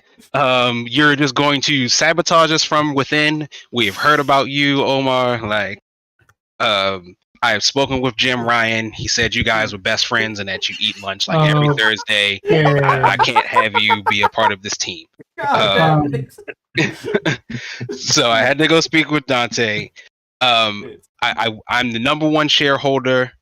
I need to know where Microsoft is going in these next couple of years. Like, I have an understanding that these numbers have come out, but frankly, I'd like to see them more often. You know what I mean? Like this 2 point something billion isn't the full picture to me. Regardless of whether or not the Activision deal goes through or not, 2023 is supposed to be stacked. Cool, but you know, where are you going to be taking me and my investment going forward? And more specifically, how important is it that how important is transparency to you? Is it for me to put onto these shareholders to make sure we understand like what is happening, where is it going, and particularly, you know, Farrell made a very good point that Microsoft is a massive company and that gaming is just a bit of a small part of that pie. I wonder, is it maybe possible to still share some of this information because there's a market here that is interested and we want to know, and this gaming industry is still a $1 billion industry that is constantly growing. Where are you taking me? How you gonna make me money? Here's the thing. Looking at so if you actually look at the numbers, like the 25 billion people, you want to propagate that 25 million. Sorry, that's a big number. Like that is a big number to a lot of, to people. Like the average consumer, when they hear, "Oh, we got 25 million subscribers," like they look at that and they're like, "Whoa, that's big, that's big." But then then honestly, it's a lot. But when you break down the number and you say, "Oh yeah, it brings in 2.9 billion out of our revenue of 16.28, that's 18% of our revenue." That 25 million, even though it initially sounded impressive, doesn't sound that impressive more because you'd expect that 25 million to have a bigger impact than just 18%. Now, granted, there's a lot more numbers to go into it, like especially with all the other things that go into it, like you know, console sales and stuff like that. But like when you put that 18, when you say 25, that 25 million equals only 18%, like the number seems to deflate a little in the mind of the average person, because they're just looking at the numbers. They don't know the breakdown of the numbers. So you'd want to propagate, which is what Microsoft has done. They've never told us the revenue before because they know for a fact that 18% to the general idiot doesn't 18% doesn't sound impressive. 25 million subscribers, that sounds impressive. Which is why they've only ever told us subscriber count. It's kind of like Netflix. Like they'll turn around and say, "We've got 100 million subscribers," but they won't tell us like what the breakdown of the revenue is a lot of the time or ever. Right. And it's the same, like they try not to let us know how many subscribers they're losing over time. That's why we get it from insider sources who are telling them. It's not Netflix telling us those numbers, it's everybody else, because once people see a downward trajectory, the rats immediately start fucking fleeing the ship. This is true. Now, I'm not saying that rats will be fleeing the ship when it comes to Game Pass. Very true. But what I'm saying is the moment you turn around and say 18%, that 25 million seems a lot smaller than it realistically is. So that's why you have to propagate the 25 million subscribers, or maybe 30 million at this point. Because here's the thing: when I look at those numbers, I'm kind of on the mindset of Farrell, but I'm more on the case of I think out of that revenue, I feel like it's more $1 billion is coming out of that. So if we're talking like what they've earned from that, I would say they're probably looking at like a cool 1.9 billion profit. I would say it's more likely $1 billion, maybe $1.1 billion is going into that, because again, I've got to break it down to, yeah, they own the servers, but they've got to maintain the servers. So you got to think of staff to maintain those servers both electronically and physically. You've got to think about the electricity to keep the lights on. You've then also got to think about the people, the publishers and the developers you're paying. You're giving a forward amount to to then put their games on Game Pass at a reduced price. Then you've got to think about all of the revenue that's going to be leaving that 2.9 that's going to go towards your own in-house publishers now. Like the ones that you own who are making these games and they're going immediately to Game Pass. You got to think about the money that's coming out of that and going to them as well.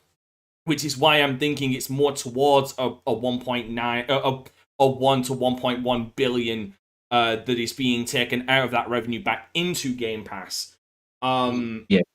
And that number is only going to get even more conflated the more studios they add, because that's more games that you're going to want to put onto Game Pass at discounted prices that you then need to like subsidize out of the revenue that you're getting. That's why you need the more numbers. That's why you need the more names to put onto Game Pass to bring those people flocking in. Granted, it does not turn around. It even states that it doesn't actually tell the PC market, which realistically is kind of what's the word? A non-starter for the argument that's being made. Microsoft didn't need to disclose those because, as I've always turned around and said, PC is Sweden. Like, we're a neutral party in all of this. So even if Game Pass is on PC, we're a neutral party because eventually everything comes to PC anyway, one form or another. So, and they've already stated that we're not going to be taking it from PC. We're just going to take it from PlayStation.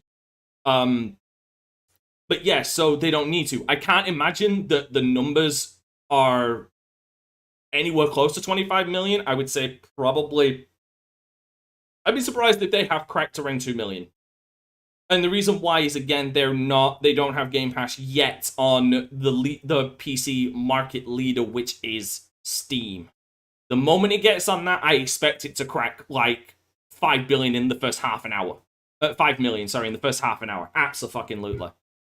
So yeah, that's besides the, but that's going into something different. Now, it's interesting that it doesn't do a breakdown, which is why I speculate about, or which is why I'm more convinced on the speculation of like where all this money is going in that 2.9 billion is because they don't break down where the money's come from with discount games, microtransactions and stuff like that through Game Pass. So that's why we've only ever heard the subscriber number, not the actual revenue breakdown. Because I guarantee you right now, the more, maybe it's already out there. Maybe it's already out there.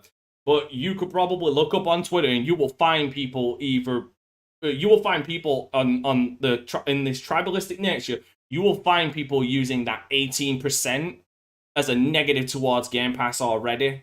While people on the other side defending it are propagating that it's always growing and we're getting more titles, which is going to bring in more people, which is going to up that revenue. I guarantee you that's already fucking happening. Yeah, that's console war, but the question for me is, clearly Microsoft is not happy with the numbers because they don't disclose them that much. This leads me into something that actually that I found. I unfortunately, this site is not free. It does require a payment or some shit. But when I was able to get a glimpse at it, when it allowed me to, Microsoft doesn't even how do I explain this? Microsoft doesn't even only has 3 segments in its I will bring it up on screen real quick. 1 second. Microsoft's revenue split is literally only, I'll have to refresh so people can see it. It's literally only 3 columns. Like, What do you mean? as in, like, they only separate it into 3 columns. Like, none of them are game revenue, and some of them are like cloud all like that. And then like they conflate. Yeah, it's very vague. Yeah, it's very vague. They conflate all of it is very vague. So it has That's why I keep saying. You keep saying they would say something about gaming. No, not really. No, I'm saying like I'm saying they don't hammer down on like one specific. No, they conflate multiple things into one. Like you take. Yeah, that's what I've been saying. Yeah, you take every division Microsoft's got. They've split those into three thirds. That's how they do their revenue now, which is That's their public revenue, probably not the stuff they give out to shareholders who probably get a more detailed breakdown. And then everything within that is then like they give a little bit of details on how different things within that division, like more personal computing, is what Xbox has done. Now, granted, They give a little bit of. if I was the head of Microsoft as Zero has ordained me, You are right now. Personally, I would be disappointed in that 18%. I would have hoped for at least 20% by now. Like, with how much we've been pushing it and stuff like that, I would be hoping at least 20%. Because that 2% difference in the eyes of people is a lot bigger than you expect it to be. Like, again, you say 18%, a lot of people are going to look at that like, it's not that big. You say 20%, though, they'll be like, oh my god, that's a fifth of their fucking revenue. That's incredible. I have a question. With them sitting only at 18%, and this is Microsoft that we're talking about, is it not showcasing how it's difficult to grow an audience with Game Pass? No, I wouldn't necessarily say that. I wouldn't say it's against that, because the thing is like the breakdown again doesn't include discounted games through Game Pass, because like the thing is with this breakdown of revenue, because like that's the Xbox revenue for a year, so that includes console sales, that includes gold memberships as well. That includes other hardware like controllers and stuff like that. That includes sales from actual games and like much more. But Ali, I can't tell what the segments are anymore, because unfortunately that site isn't fucking. That site will require me to pay for it, which is annoying.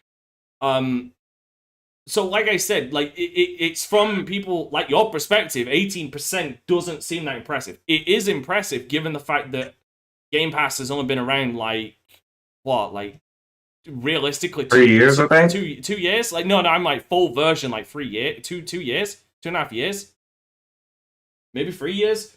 But like on PC or just in no, in general, like just Xbox Game Pass. Yeah, it's 2019 when it fully launched, wasn't it? It was like 2018, I think. 18. 1 second, let me find out. I got initial release date at 2017.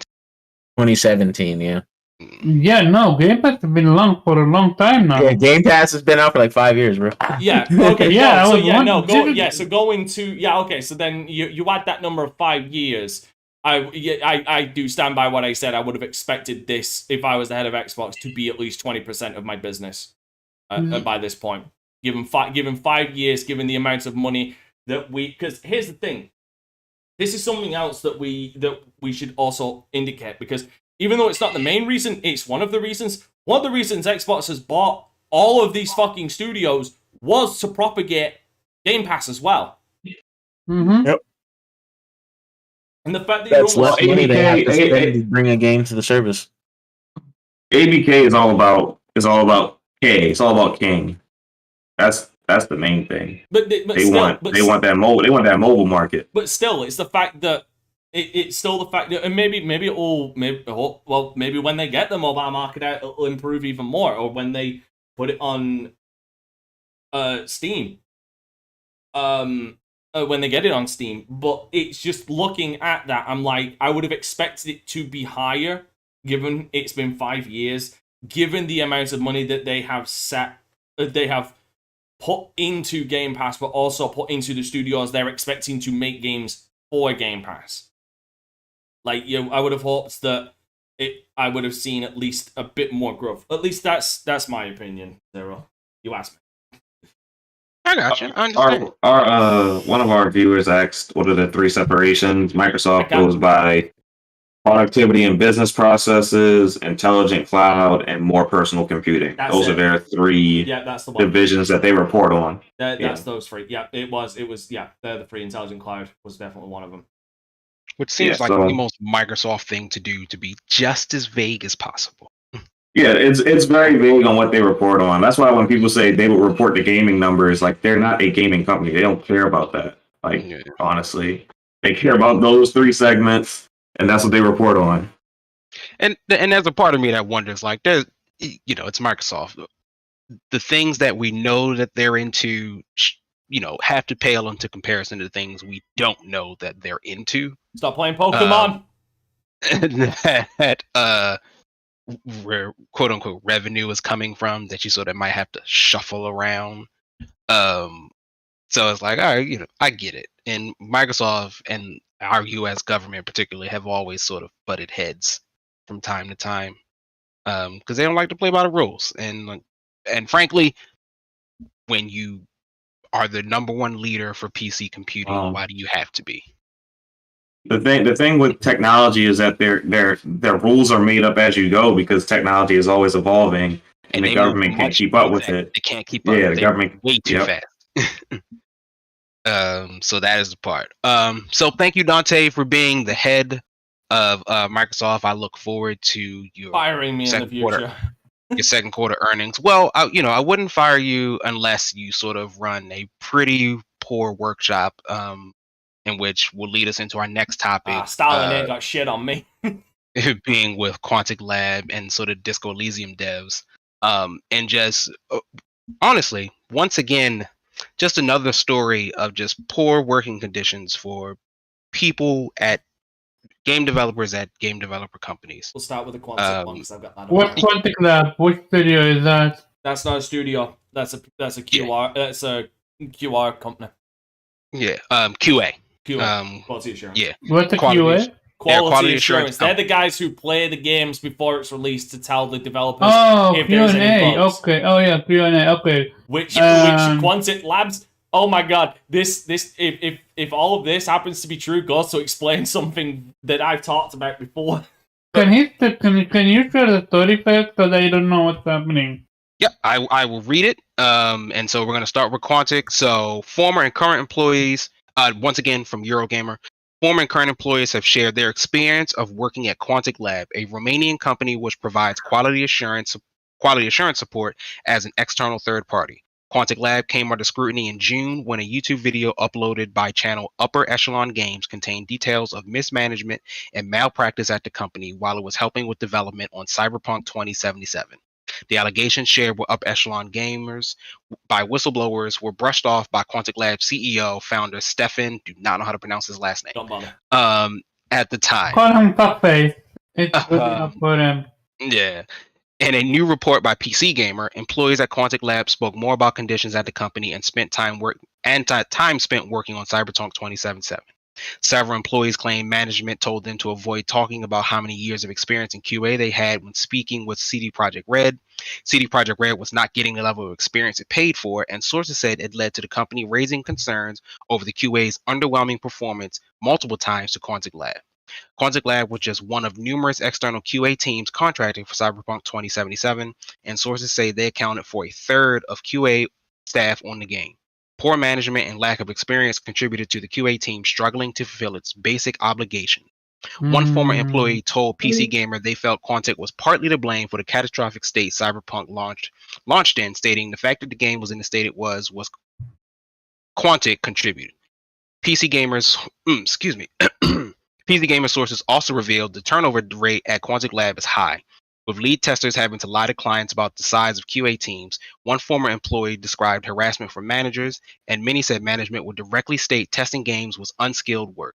Others shared their low salary figures and said it was financially unfeasible to live near the company's office, and I don't know how to say that either. Cluj Never heard of that place. Napoca? Another fuckface. Napoca, yeah. Yeah, the effects of their time working at Quantic Lab have been damaging. At this point, Quantic paid for my therapy, one source stated. Another said, Quantic made me hate games and gaming and ruin their passion for it. Employees said they were doubtful that making that mistreatment public would prompt Quantic Lab to improve their internal conditions. At the very least, it's important that we make sure the experience shared with the testers are heard. And we're seeing with QA testers at Raven Software within Activision Blizzard, it's a slow and difficult process to driving fair conditions for employees, but it can be done. Ooh, that is a lot. Yeah. And it seems as though there might be some reason as to why Cyberpunk launched in the state it did if a third of your QA team don't know what the fuck they're doing. Yeah. didn't know what they were doing. Dante, you're strong on this. I'm gonna let you sort of take the lead. Go for it. Right, no, again, we've seen this kind of shit with Raven Software. I've defended Cyberpunk before. This is just another stoke on that fire of like, clearly, like the hand didn't know what the left hand didn't know what the right hand was doing at multiple times. But the fact that this is still happening, because these guys are paid to play games, to test them, to make sure that all the bugs are not there again, or to report the bugs. Basically, what a lot of people and what a lot of companies use fucking betas for now, but don't actually do what the betas are meant to do. Because like a lot of the thing is what there is a lot more to quality assurance than just bug fixing or bug testing and stuff like that. There is a bit more, but the fact that these people are being treated like this, and the fact that these assholes say there is no skill to that, there is absolutely skill to be able to try and find these bugs, because you gotta know what you're looking for first of all. Is insulting. Yeah, you need to deliberately break your game, right? Yeah, you need to deliberately push this fucker to its absolute limit to see what's going on. You need to take notes. You need to know what you're fucking doing. So the fact that these jackasses turn around and say that there's no skill involved, they can go fuck themselves, first of all. Yeah. Raven Software, I'm hoping that they are a sign of change for their QA team over there, because I believe Raven Software's QA team is internal, not external. But this does not surprise me. This does not surprise me whatsoever. But also, what I feel like is, I don't want to pelt this motherfucker with all the stones available. But what I feel is this might be, there could possibly be a culture change, a culture difference, in a sense of some people maybe being worked too harder than they're expecting to work. For example, we talked about this with CD Projekt Red when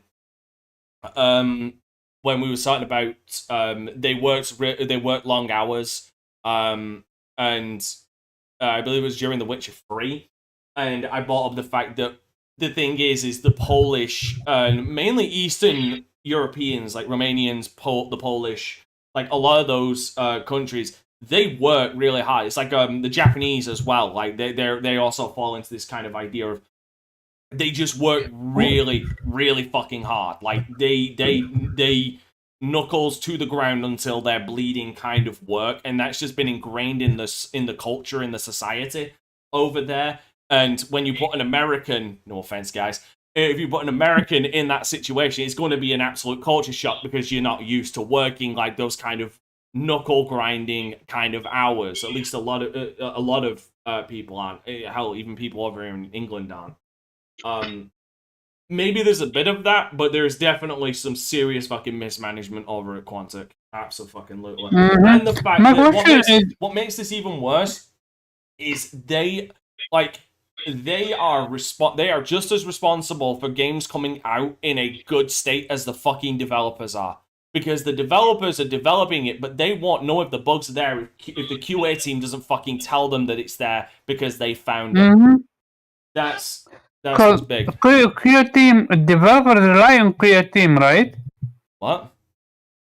Developers relies on QA team. Yes, they do. To tell them where everything is and how to do it and stuff like that. QA team, yeah, like they QA teams will tell them, this is what we found, this is how we did it, or we was going through, this is what we found, do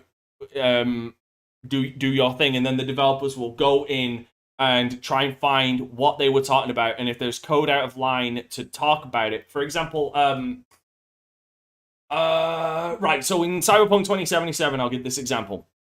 Cyberpunk 2077, there was a bug where if you called all of your cars at once, they will all spawn in the same location and they will actually merge into each other.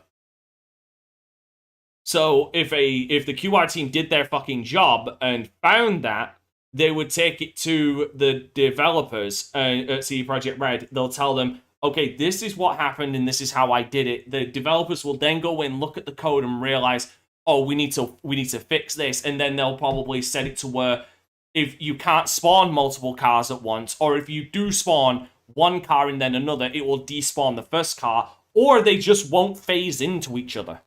Like they'll work around it. And that's where the skill part comes in, right? Like you have to understand, like you have to know to want to do that. Oh yeah, but you need to be a gamer in order to do that. And understand, like at one point, like it sounds like level of curiosity, right? Like in your car glitch, Dante is like, well, what happens if I do summon all the cars? As opposed to like I'll just summon this car. Like, well, what if I summon all of them? Mm-hmm. Obviously, the people who are designing the game probably never intended for that to happen, but also they're focused on the very time-intensive task of designing the game. So they're going to miss some They're things. going to be oversights. Yes, absolutely. That's Exactly. what QA is there to. The QA team is the developer's safety net. Like exactly. Like for example. Oh, sorry, go ahead. I thought it was again the whole car thing. Like, okay, I'm the developer. I just coded in all the cars. I just coded in how to fucking bring in the cars. Okay, I'm done with that. Send it off to QA. QA will look at it. They will extensively fucking go over it. And once again, if one of them knew what the fuck they were doing and decided, I wonder what would happen if I call in every single car at once, what would happen? Then the QA team would notice that problem and then take it back to the developer, and the developer would be like, oh shit, right, yeah, I'll get back on that. And then immediately go back into the code and fix that. I have a question. Where is... Okay, so doesn't... So, is there no one to protect the Q&A testers? No, because they're not unionized. Are there no laws? No, that's... No. Well, yes, there is laws, but the thing is they're not protected by unions, which is the whole thing at Raven Software, is the QA team fucking unionized, which, Activision still isn't fucking acknowledging, despite the fact that they say they are, they're not. But, like, the thing is there's no unions in gaming. Like, no one has unions.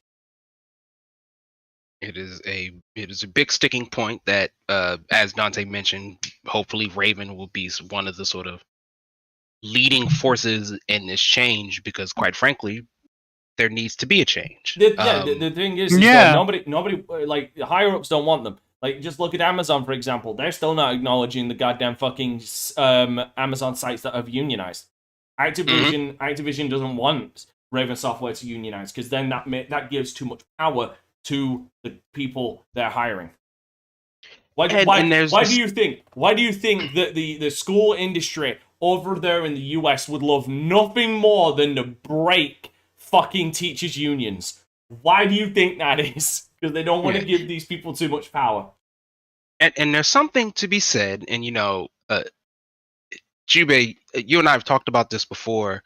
I stopped buying fighting games when they first dropped, because inevitably what would happen is the Ultimate Edition would wind up coming out. The last one I did was Marvel's Capcom 3, because I think within 4 months, Ultimate Marvel's Capcom 3 had come out, which the way I felt, I paid $60 to beta test your game. And why use QA testers when you can just have people like me pay you to test your game, only to then circle back around and pay it again? Here's the thing, we're doing that now. Here's the thing. That's what I mean. Sorry to interrupt, but we are doing that now with these paid betas. But the problem is, these paid betas, despite the fact that they'll turn around and say, send in feedback, they don't fucking look at this feedback. Look at Call of Duty. People gave them feedback. They said, "Yeah, we got your feedback, but we ain't gonna do anything about it. Fuck you, it's it." I don't disagree. Jube, my question to you is like, how do we sort of shift that? Where's this sort of line where we can push to be like, all right, listen, 9 months. Get it. I understand, but how do we shift this away from there? Because they're going to use us I mean, I know like you're there in the same way I'm there with these games, and Ultimate Street Fighter 4 or Ultimate Street Fighter 5. Like, how do we shift away from this sort of idea? Because inevitably, Muted, it's going homeboy. to Muted. We already know Super Street Fighter 6 is going to drop Oh, fuck. exactly. within It's just 6 the question months is- of this game coming out. Now, Exactly. by the way, And I don't know. Marvel vs. Capcom 3 to Ultimate Marvel vs. Capcom was 9 months, actually. 15th Bro, of it was February rid- 2011. It dropped the It same was year. ridiculous. It dropped the same year. Yeah, it And dropped I on the bought- same date as well. 15th of February 2011, the 15th of November 2011. I bought the steel case edition and everything for it. Like, I did too. I did too. Stupidly. yeah, stupidly. Gotta, And- you gotta follow the Pharaoh method. And What, here's don't the buy thing, shit, like, be no fun. there's some wisdom in Not my like, games.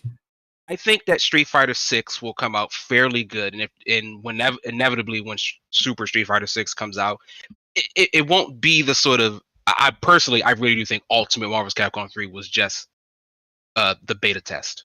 Like, there was everything that sort of came out was mostly just like bells and whistles and tweaks with additional characters. Fuck, even Mortal Kombat's done it. Because, like, Mortal Kombat... Yeah, because Mortal Kombat had, Mortal Kombat, 9, then Ultimate Mortal Kombat 9, or Complete Edition, sorry, which had all of the updates as well as all of the characters. Because even Street Fighter X Ultimate, no, not Street Fighter X, Mortal vs. Capcom X Ultimate, I think it was, that added gameplay changes, including all of the characters after the fact, because it added Right. the stamina, I believe. Right, but Dante, here's the thing. With Mortal Kombat, if I want those characters, I can just buy those characters. Oh yeah, I no, don't- I'm not I don't disagreeing that. have to No, with upgrade Mortal the Kombat game. X, it added I don't a have to whole new upgrade the fundamental game to get it. difference. That's what I'm saying. I don't believe the Right. stamina was in the original Mortal Kombat X. It was only in the Ultimate. You know what? Right. And then let me shift my question to you, Jubei, because let me shift it then, because here's an interesting conundrum where in the fighting game community, while we may or may not be beta testers for the original to the Ultimate games, more often than not, those games are quality tested very well because those communities are so very strong and insular that, like, Yep. if a Mortal Kombat were to come out and like stupid things were to happen, like the community, the major uproar. Same things with Smash, Street Fighter, Tekken. Like, those communities are so ingrained into like that world, whereas Yep. Cyberpunk is for everyone. So like no one is sort of really ingrained into the world of Cyberpunk 1 because it's brand new. So like, do you think fighting games can sort of get away with it in that regard, Jubei? Is it a little bit different? I think it is just because it's curated and niche. You know, fighting games are big, but they're still not, Cyberpunk big. They're not Right. there. It's a very, it's just like racing games. You know what I'm saying? Like when you look at the bigger picture, it's like it's still its own niche little thing. Sports games, while popular, still it's a niche to sports games. Not everybody likes sports. I think they can get away with it though, just because this is kind of how it's always been. I mean, since Street Fighter 2, Capcom been just, oh yeah, we're just gonna replace that arcade cabinet with super ultra super duper Street Fighter 2, turbo hyper turbo. Like, Can they get? they just keep throwing words on the box. Can they really get away with it though in the age of live service games? Yeah, they can. Because, like, I mean, They I did. know, here's the thing, I know. They did. I mean, No, they no, no. did. I mean, Okay, sure. I know you're about to bring up Street Fighter 5, but my whole thing with Street Yep. Fighter 5, because I know this for a fact because of sales, Street Fighter 5 didn't sell well. Didn't sell all that well. And it wasn't until the arcade, was it arcade or tournament edition, the second one? Arcade. Arcade. It wasn't until arcade edition that they actually saw better numbers. Like, it outsold Street Fighter 5. Yeah. So is that more of a case of? Is that more of a? Wouldn't you say that's not just because of how bad the game was, and obviously it tried to take a live service model itself, but isn't that more of an indication of maybe Capcom saw that and were like, maybe we shouldn't pull this edition shit anymore and just stick to a good live service model, but release the game complete instead. Because they only released the arcade edition because nobody was buying Street Fighter V base edition, and it had all those improvements, and it was the actual complete game. Do you know what I mean? Mhm. I think you're absolutely right, Dante. And in a perfect world, that's the proper way to do this. But in a world where Overwatch 2 just dropped, and Madden and 2K and FIFA are still doing their nonsense, I think we're unfortunately stuck with this program until somebody like inevitably changes it. But here's the thing. Like I bought the base game for 5 and it was trash. And then arcade edition, I mean, I bought that too and it was great. But from what I played of 6, I feel like we're gonna actually get a quality game on launch. And then it's that fact alone is gonna entice me to buy the next edition that's gonna inevitably But no, that's come what I'm out. saying. Like, What if I won't feel forced. What? But no, that's what I'm saying. What if, because of 5, they realized, okay, no more editions. We're going to launch Street Fighter 6 and it's going to be a true live service game where we're just going to update it. No other editions. We're just going to update the game with like all the bells and whistles of a live service game. Because I've turned around and said, I've got no intrinsic problem with live service games. Like, they can work for me in fighting games. They can work for me in sports games. They can work for me in racing games. I just don't like live service games in literally every fucking game out there. But I feel like with fighting games, it could work. What if there is no more editions and I can't believe I'm about to Bungie this, but what if they have a 5-year plan for Street Fighter 6? And it's just updates. At some point, at some point, you're gonna need to move on. Look, for example, with Mortal Kombat 10 or 11, they updated that game up to wazoo. They brought so many expansion packs for it. Characters, like what? How many new characters there are? 10, 11, or something like that.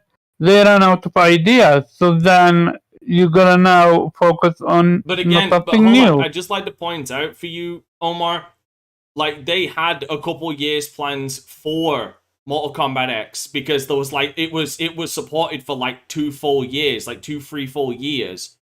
Like with all those characters, but at some point, but what I'm saying is Street Fighter could take that same Street Fighter 6 could take that same approach. No more additions, just add content.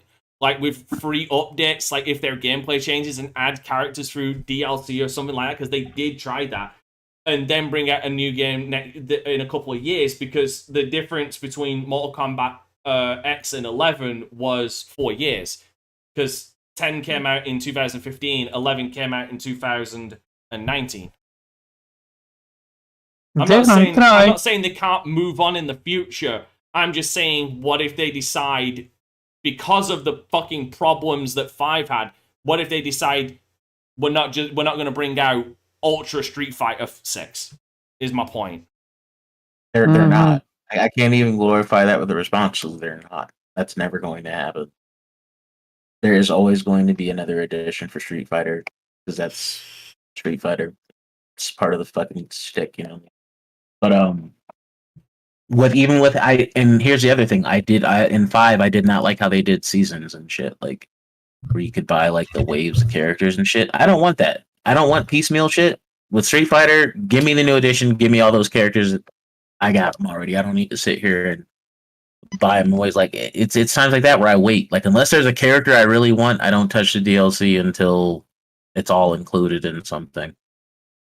And it's been like that for a while. It was like that with 4. It was absolutely like that with 5.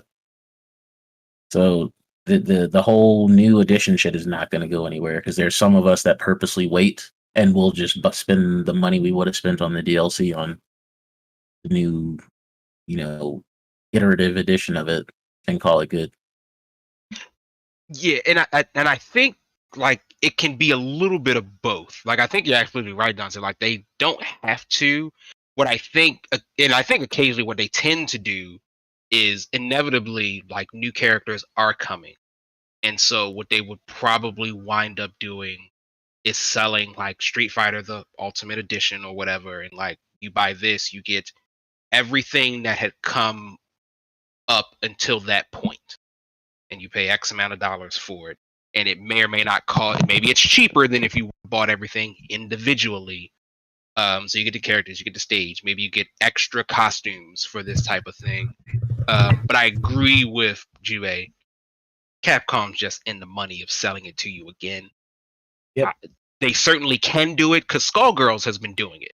They've been doing it since like 2013. See, I was just looking up the dates because I knew there was something off about, because Street Fighter 4 came off as the exception for me that proves the rule. Like with Street Fighter 4, there was hold on, give me a second, let me do the math. There was 6 years between those editions. Yeah, that's my point. Street Fighter 4 was that fucking good though. Like, but that's my point. The game is. But that's my that kind of leads into my point. It's like because with Street Fighter 5, the second edition came out 2 years later. Like the actual version came out 2 years later with arcade. What my point is they don't need to do that. They can wait like 4 or 5 years and then bring out the second edition of Street Fighter 5 if they Street Fighter 6 if they so wanted. It doesn't need to be like in the same year. It doesn't need to be 2 years later. If it's a solid game that you're updating, you can bring out another edition of it 5-6 years later, like they already have done. Because I think how many there was 3 versions of Third Strike, but they came out in the space of like a fucking 2 years, didn't they? Like, granted, yeah, it's a game from like the fucking 90s, so you know there was no updates. But that's ridiculous. That 3 separate versions of the game, and that's not even getting into the amount of fucking versions Street Fighter fucking 2 had. Yeah, to your point, 4 is the exception to the norm. Yeah, like usually it is. Because 4, the base game for 4 was so fucking good. Like, and I was like, word? Please take my money for some more of this. But that's my point. Like, at least with this, that's what I'm saying with 5. Maybe they learned, okay, if maybe we should actually make the base game a all-round... Maybe we should make Street Fighter 4 again, is what I'm saying. Like, they learned from 5. But here's the thing. But you're also forgetting the fact that once Super Street Fighter 4 came out... Ultra. We had a Super. Was there? We had a Super. Oh yeah. Yes, we had a Super, and then we had a Super Street Fighter Arcade Edition, and then we got Ultra, and then we got the Arcade Edition for Ultra. Yeah, there was a lot. There was a lot of editions that came out after Super. Arcade. That's why I'm like, I forgot about just because they waited 6 years, they still turned around and did that shit. Yeah, they did. I forgot that there was 2 of them. I forgot because I won't lie. Super had 2 versions. Hyper had 2 versions. I won't lie. Like, In my fucking head, I'm not gonna lie. I blanked out those other ones, and it was just Street Fighter 4, then Ultra Street Fighter 4, the only 2 good ones. The only 2 good ones. Yeah. Nope. Super, and then Arcade Edition Super, and then Ultra, and then Arcade Ultra. I'm not seeing anything for Hyper. I only see Super and Ultra. Yeah, no, I didn't say Hyper. You did. I said Arcade Edition for Super. I didn't say Hyper. Arcade Edition. Let me look up Arcade Edition. Yeah, right there, Arcade Edition. Oh wait, that's the arcade was that the one that came out in arcades, or was? Oh no, that was a full release. But that was also the version that got put into arcades as well.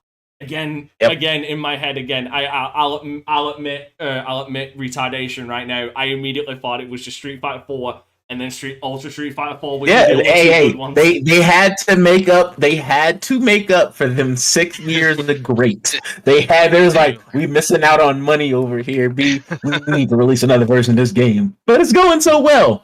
Oh, we gonna get them, and they dropped 4 different versions after that. So yeah, it's like I said, it's inevitable. It's never not gonna happen. It doesn't matter how good the base game being good just delays that happening. Yeah. but it's gonna happen. All right, fair enough. I will concede on this one because I'm man enough to admit I'm man enough to admit defeat. So you know, it is an unfortunate thing for the folks at Quantic Lab. And Pharaoh, I'm gonna pose a question to you, but my question is going to sort of lead into this second and sort of last article we're going to lead it for tonight. And it's sort of about the Disco Elysium devs, which is once again bad workplace. And this is more allegedly, so we don't have full facts here, but once again from Eurogamer, we're going to go with the core members of the Disco Elysium team were, quote, fired under false premises, Martin Lugia has claimed in a new interview. Lugia, one of the co-founders of the studio, is it just Zaun? I wonder if that's how it's pronounced. Originally stated that the 3 leads had left involuntarily. Designer Robert Kurvitz, one of the developers affected, later confirmed that he, along with writer Helen Hindpree and art director Alexander Rostov, was no longer working at the studio.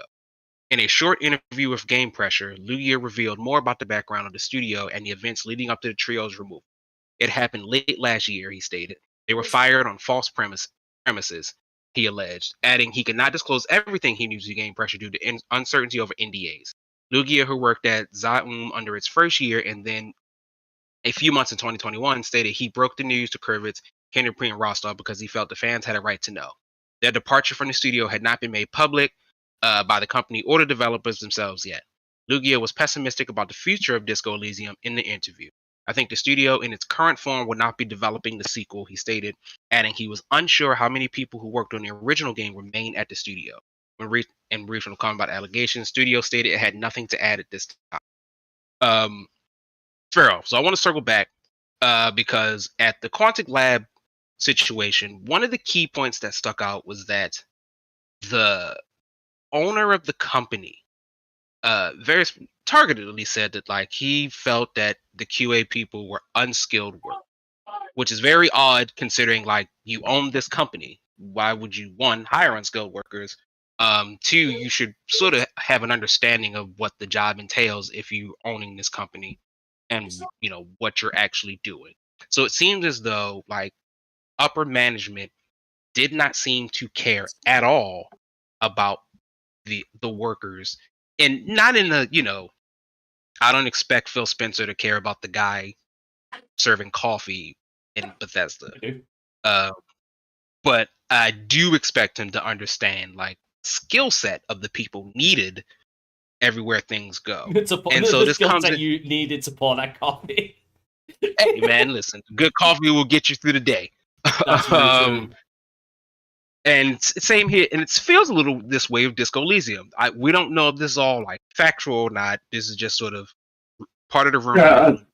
More will come out, but it seems once again, whoever's at the studio fired, from what I can gather, at least 3 people who made Disco Elysium what it is, or a good portion of the staff who made Disco Elysium what it is, which is a massively successful game, rave reviews, people love the game. And as far as we can tell, didn't even win Game of the Year. I remember it won Game of the Year. Yeah, so like in at this point, not getting a successful. What's up with sort of these companies not understanding the talent that they have? You know, where's this level of disconnect coming from, where the boss or the owner of a company does not, at this point, seemingly doesn't seem to understand what their employees do. You would think by winning Game of the Year. Oh, sorry. Yeah, I was gonna say, honestly, I think they do understand the talent they have because, you know, the game did do well. I think they just decided to cut costs and made whatever excuses they wanted to in the process for letting the people go. I think, you know, at the end of the day, these higher ups, all they care about is their bottom line. And they're seeing, you know, if you're not a big game, then you're seeing a lot of these companies make smaller games that don't cost damn near anything to make. And they're making, you know, money hand over fist, you know, whether it be mobile or whatever. So maybe this owner is deciding to shift what type of games that they actually develop. And he wants to go maybe a cheaper route as opposed to having that type of talent, but not really getting the type of sales that he wants.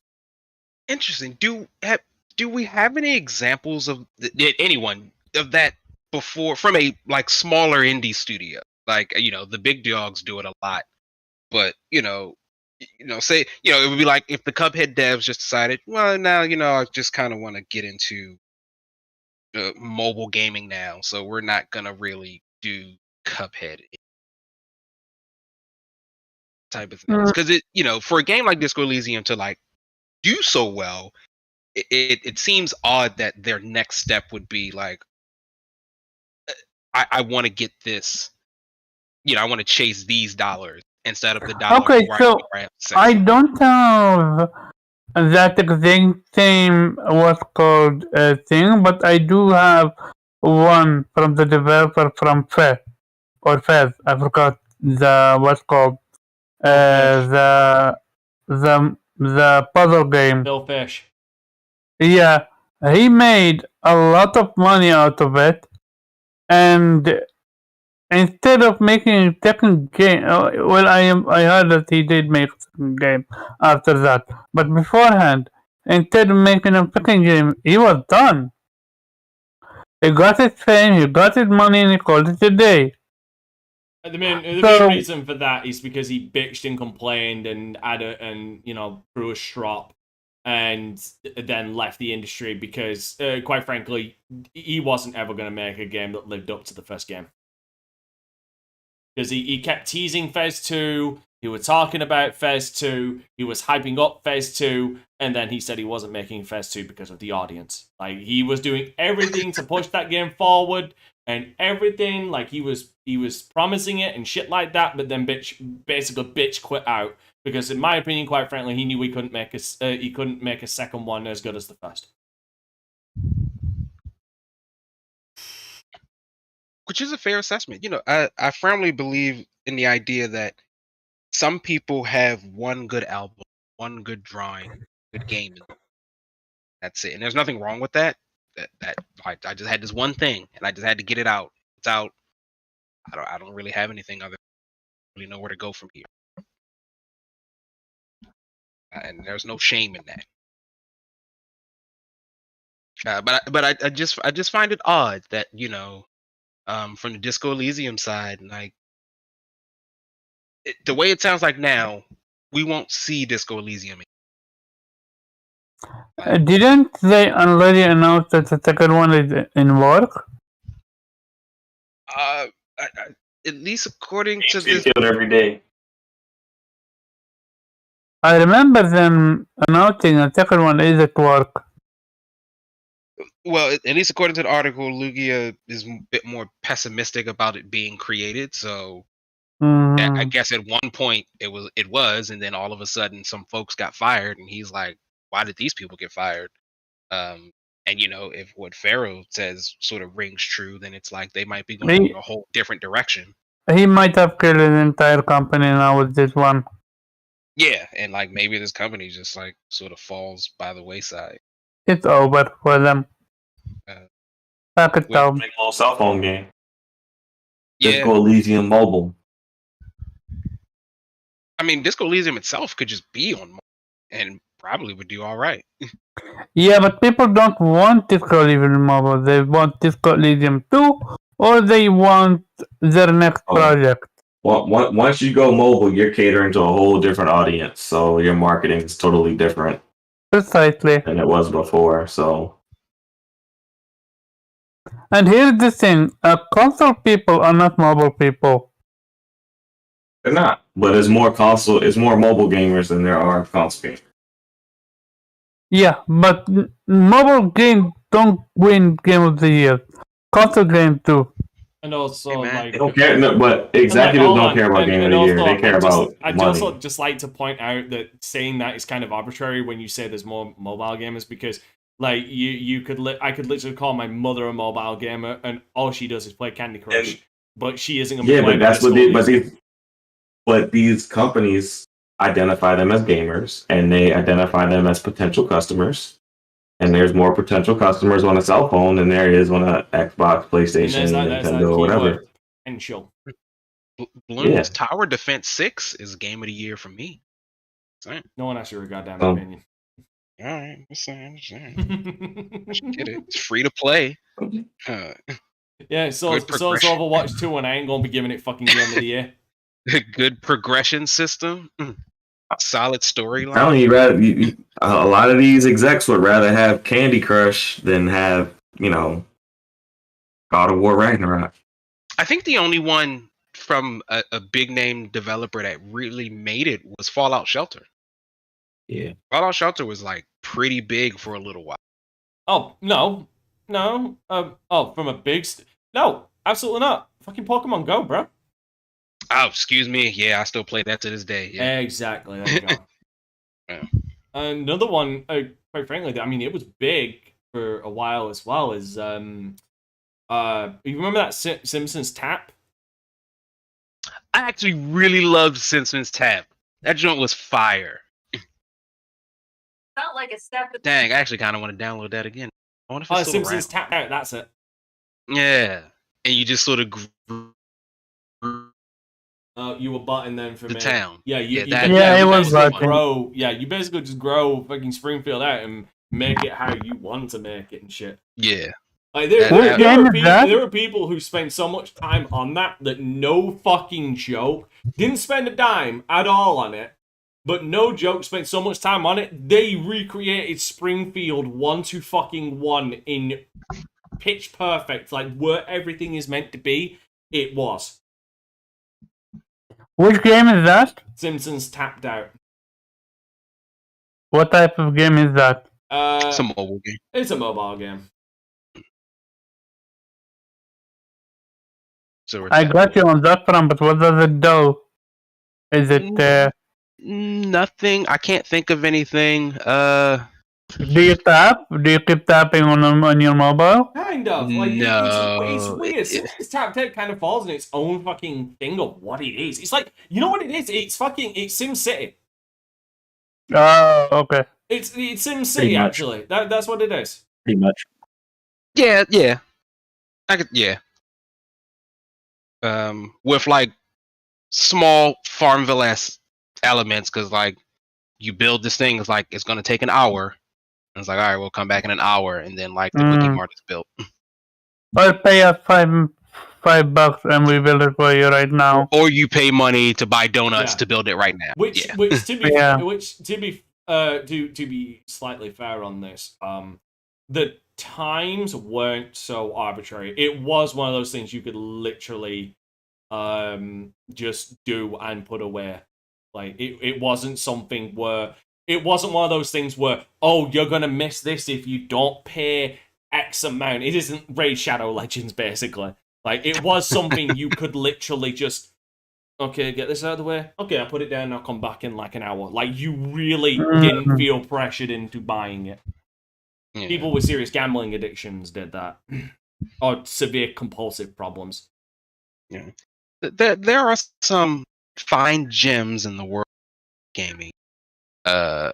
Me personally, I'm a big fan of anything tower defense. If I have to defend a path from balloons or zombies, balloons being like the best of them, I think personally. Thing is, when it comes to the games like that, like for every Dead Space, what was it called? It was just called Dead Space on mobile, wasn't it?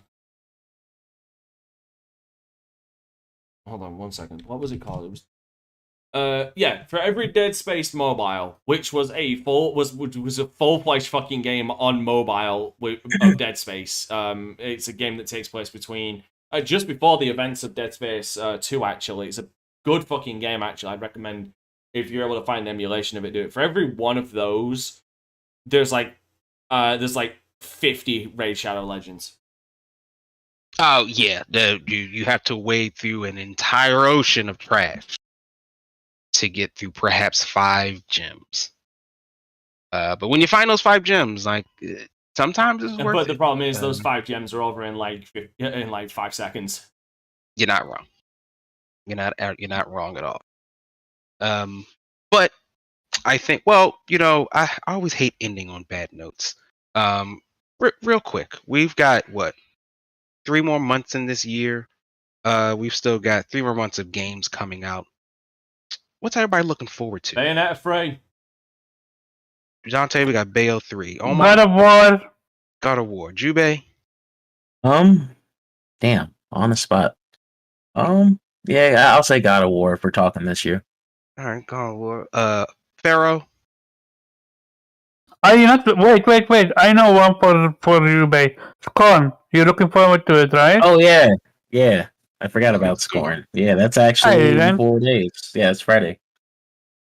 Oh, what? Bayonetta 3 is this month? Shit. Yeah. It's Bayo 3 is this coming month. this month. I think it comes out the same day as Gotham Knights. It's a very busy month. Shit. You got Gotham Knights, we got Call Then of we Duty, know you got for sure Scorn. that it's a lot. Bayonetta 3 is gonna be dead on arrival because Gotham Knight is that much of a powerhouse. What if we, hold You're on? right. What do we got coming this month? October stacked. Yeah, I mean we had No More Heroes 3 coming out. Apparently this for PlayStation. That's for the consoles, right? Yeah. Overwatch 2 came out. Dragon Ball: The Breakers. NHL 23. Astrobus, there is Solstice, but that came a few weeks ago. A Plague's Tale Requiem is coming out. Oh yeah. Yeah, Star Gotham Ocean. Knights is coming out. New Tales from the Borderlands is coming out as well. Oh yeah. Star Ocean, The Divine Force is coming out. I feel sorry for that game. so's Resident Evil Village Shadows of Rose. That's coming out this month as well. And apparently Resident Evil Reverse is coming out this month. I'll fucking believe it when it becomes unlocked in my Steam because it's literally been there since Resident Evil Village came out and it's had that fucking locked icon. And I'm like, you do not exist. You don't exist. You are there to annoy me. Yeah, what is Reverse? It's a versus game. I'll bring up some footage for you. But yeah, it was supposed to be a multiplayer game that came out with Resident Evil 8. Okay, never mind. Nobody liked it. Nobody fucking liked it when the demo came out.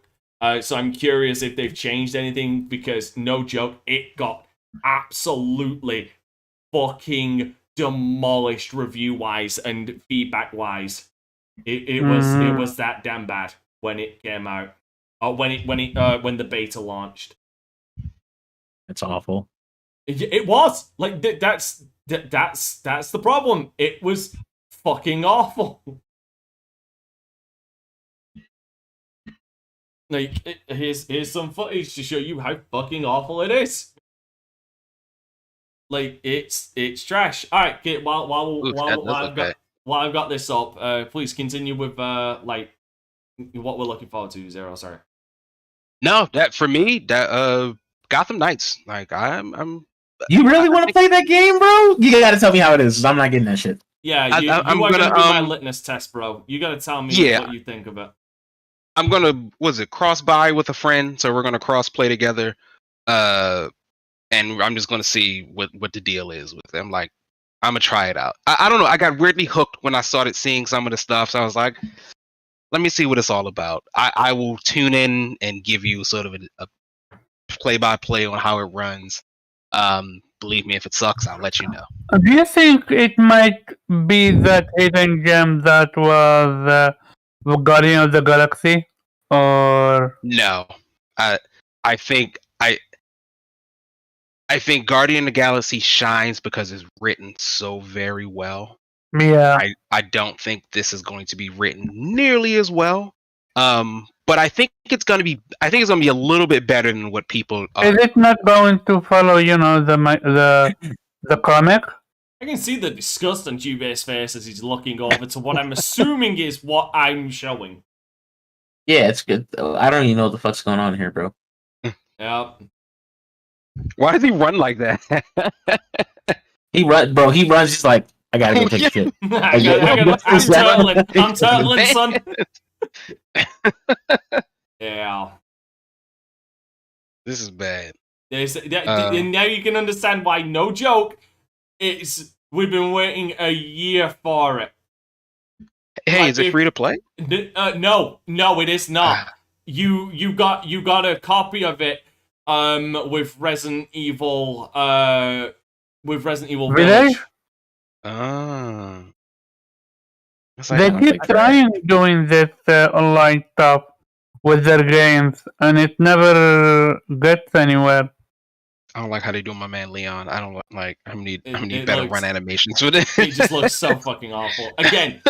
Again, this was supposed to come out last year. If they ain't improved this since last year, please Some stop. There's mean no ass pickup rolls, anime. Why is there no pickup animations for the help? Because it's supposed to be fast paced, given everything that's going on. Okay, fast pace. He can fast pace and grab the fucking thing. So you Pick see it them up. rolls, Jube? Bullshit. You see them rolls? Oh Right. man, he got caught slipping. I ain't gonna know. Oop. Ooh. Oh. Ooh, yeah. Oh. Oh damn. Oh no. Say hello to Jack Baker, just fucking randomly here. He got tyranted real quick. Wait, why is he in now? Wait, what's happening? Why is he Now he's now he's like a what? Why is he a dude with? Was it those scissors? That's Chainsaw? Yes. That's Jack Baker from Resident Evil fucking 7, and yes, they are basically saws. All right, it's time to go. That's broken me. I'm so glad we could end on a bad note. Well, my friends, it is time to say goodbye to all our family. VITMAN. It's vitamin G. Please, everyone, give your outros. Dante, let's start with you. What's up, everybody? I'm Dante Crisis. You can find me at Dante Crisis on Instagram, Twitter, YouTube, Twitch, and the Dante Crisis on Facebook. Currently releasing a Let's Play of Lost Planet 2 and Destroy All Humans. Lost Planet 2? Yes, Lost Planet 2. Yo, that's a good one. Too bad they killed it with 3. I don't know until I get there. Today, which is Tuesday for me, because for fuck's sake, these guys help me, save me. These guys keep me up at like fucking till near 4 a.m. in the morning. Help. He's fine. He's fine. Ignore him. He's fine. So today I have the next session of Fire Emblem Three Houses, session 3. That's going to be going up. Wednesday is going to be a relaxed stream, which I'm just going to be honest, I've just been playing fucking Cyberpunk. It's been my excuse. Thursday is going to be more Persona 4 Golden, and Friday is going to be Mass Effect Andromeda on Insanity, which has been actually really fun. Yeah, so that's me. Jubei, where can the people find you? Yep. People can find me at Jubei X Sensei on gaming platforms, Jubei Sensei everywhere else except Twitter. That'll be Ambush Mokage. What am I gonna be playing this week? I don't even fucking know. We'll see. Maybe you'll join I'll me be to play playing some- Scorn on Friday. Oh, sorry. Speaking of games you want to know, I think we're all looking forward to after the gameplay reveal. I think it's not this year, but I think we can all agree after the gameplay official trailer, we're all looking forward to. Even Jubei, Dead Space next year. Oh, yeah. Sure. Oh, yeah. I mean, There are actually two. There is Dead Space and there is Need for Speed. No, that Need for Speed actually Need for looks Speed like looks that kind of too. dope. Yeah. EA, Anime Need for Speed if is awesome. EA Yeah. fucks up Dead Space, I'm gonna burn down their fucking building. This is not a threat. This is a fucking promise. I will burn down their fucking HQ if they somehow Don't fuck up Dead Space. Don't say it that. looks so good. though. Dude, The thoughts Dude. of Say opinions that. of Dante Crisis do Do you not want reflect us the thoughts of Vitamin G. get Fuck that. planned? I Please do speak not for take myself and consideration. nobody on this podcast. There, you happy? Sorry, go ahead. I'm sorry. Go ahead, Jubei. Yeah. Callisto Protocol should be dope too. Oh, But yeah. yeah, I'm gonna be checking out Scorn. I'm gonna be getting my horror game on a little bit, and then we got to check out some Grounded too. I don't know, Zero. I don't know how you're gonna play this game, but it's like that. You're not getting your horror game on because you're not even fighting spiders in Grounded. That's your horror game. Mm-hmm. I will probably buy The Quarry this month and play that for October. Mm-hmm. Oh, That's the- I that's do the also best want to get I do want to get a Resident Evil Village gold edition when that drops on the 28th. You finally found your I'm ball. looking forward to that. No, because there's a third person mode. Is that It's for the third person mode. Cowardly third person mode. It is. There I'll it take is. that. There it is. There it is. I'm ready for that. I respect it. Omar, where can the people find you? Okay, so shout out to you guys, shout out to chat. Hit that like button. People can find me at Carbon_Chab on Twitter, Anime Squad, and Game Slayer every Friday and Saturday, 5 p.m. Eastern Time. Yo, I highly recommend you guys for the One Piece fans to go watch the One Piece Odyssey trailer. We are going to fucking Alabasta. Not only that, we are in in post time skip while in Alabasta. I can't wait. Awesome. Mr. Pharaoh, where can people find you? You can find your boy on Twitter at Pharaoh Bizarre and anywhere you like to watch streamers at the Land of Pharaoh. Excellent, excellent. And guys, of course, you can find me, your wonderful guest host today. It has been an absolute blast. This has been Oh really yeah, fun. do it again. Like I'm all for you for hosting. Also, I wanna see Jubei host next week. So No. please come on time. No. I will host from now on because, as you know, absolute power corrupts absolutely. So now I run the show. It is my space. I have co-opted Dante, just like a true American. I have taken from the English and made my own world. Okay. Okay, I see you. You also took from the Lebanese, so I feel you. I could go even deeper, but I am so not going there because I mean no. That's right. You're gonna go to yourself. you're now gonna be able to go to sleep. Bullshit! Dante. His first fucking day, and we're still nearing reaching 3 fucking hours. At least my time is lower than theirs. That's right. I have the control. But guys, it's been absolute blast. Happy to absolutely do this. I am 0x 0.exe 0386. Find me pretty much everywhere. We are the Vitamin G Podcast. We certainly appreciate you listening to us. As I always say, you could literally be doing anything else, but you decided to listen to us. We definitely appreciate that. Hit that like button. Please listen to us on everywhere you listen to all of your favorite podcasts, and hopefully we are one of them. And we certainly appreciate you. Thank you for everything that you do by listening to us. Please tune in next week. We will be back. Vitamin G Podcast, and always remember, keep it gaming. I'm on the outside looking in, and I wanna be back on the inside. I don't wanna be left on the outside, all alone. Vitamin J, what you need. Vitamin J, got All what you need. alone. Vitamin J. Hey. You rockin' with beats, discussing the heat in the streets. Take over the west and the east. I got what you need, a dose of this vitamin J. You rockin' with beats, discussing the heat in the streets. Take over the west and the east. I got what you need, a dose of this vitamin J.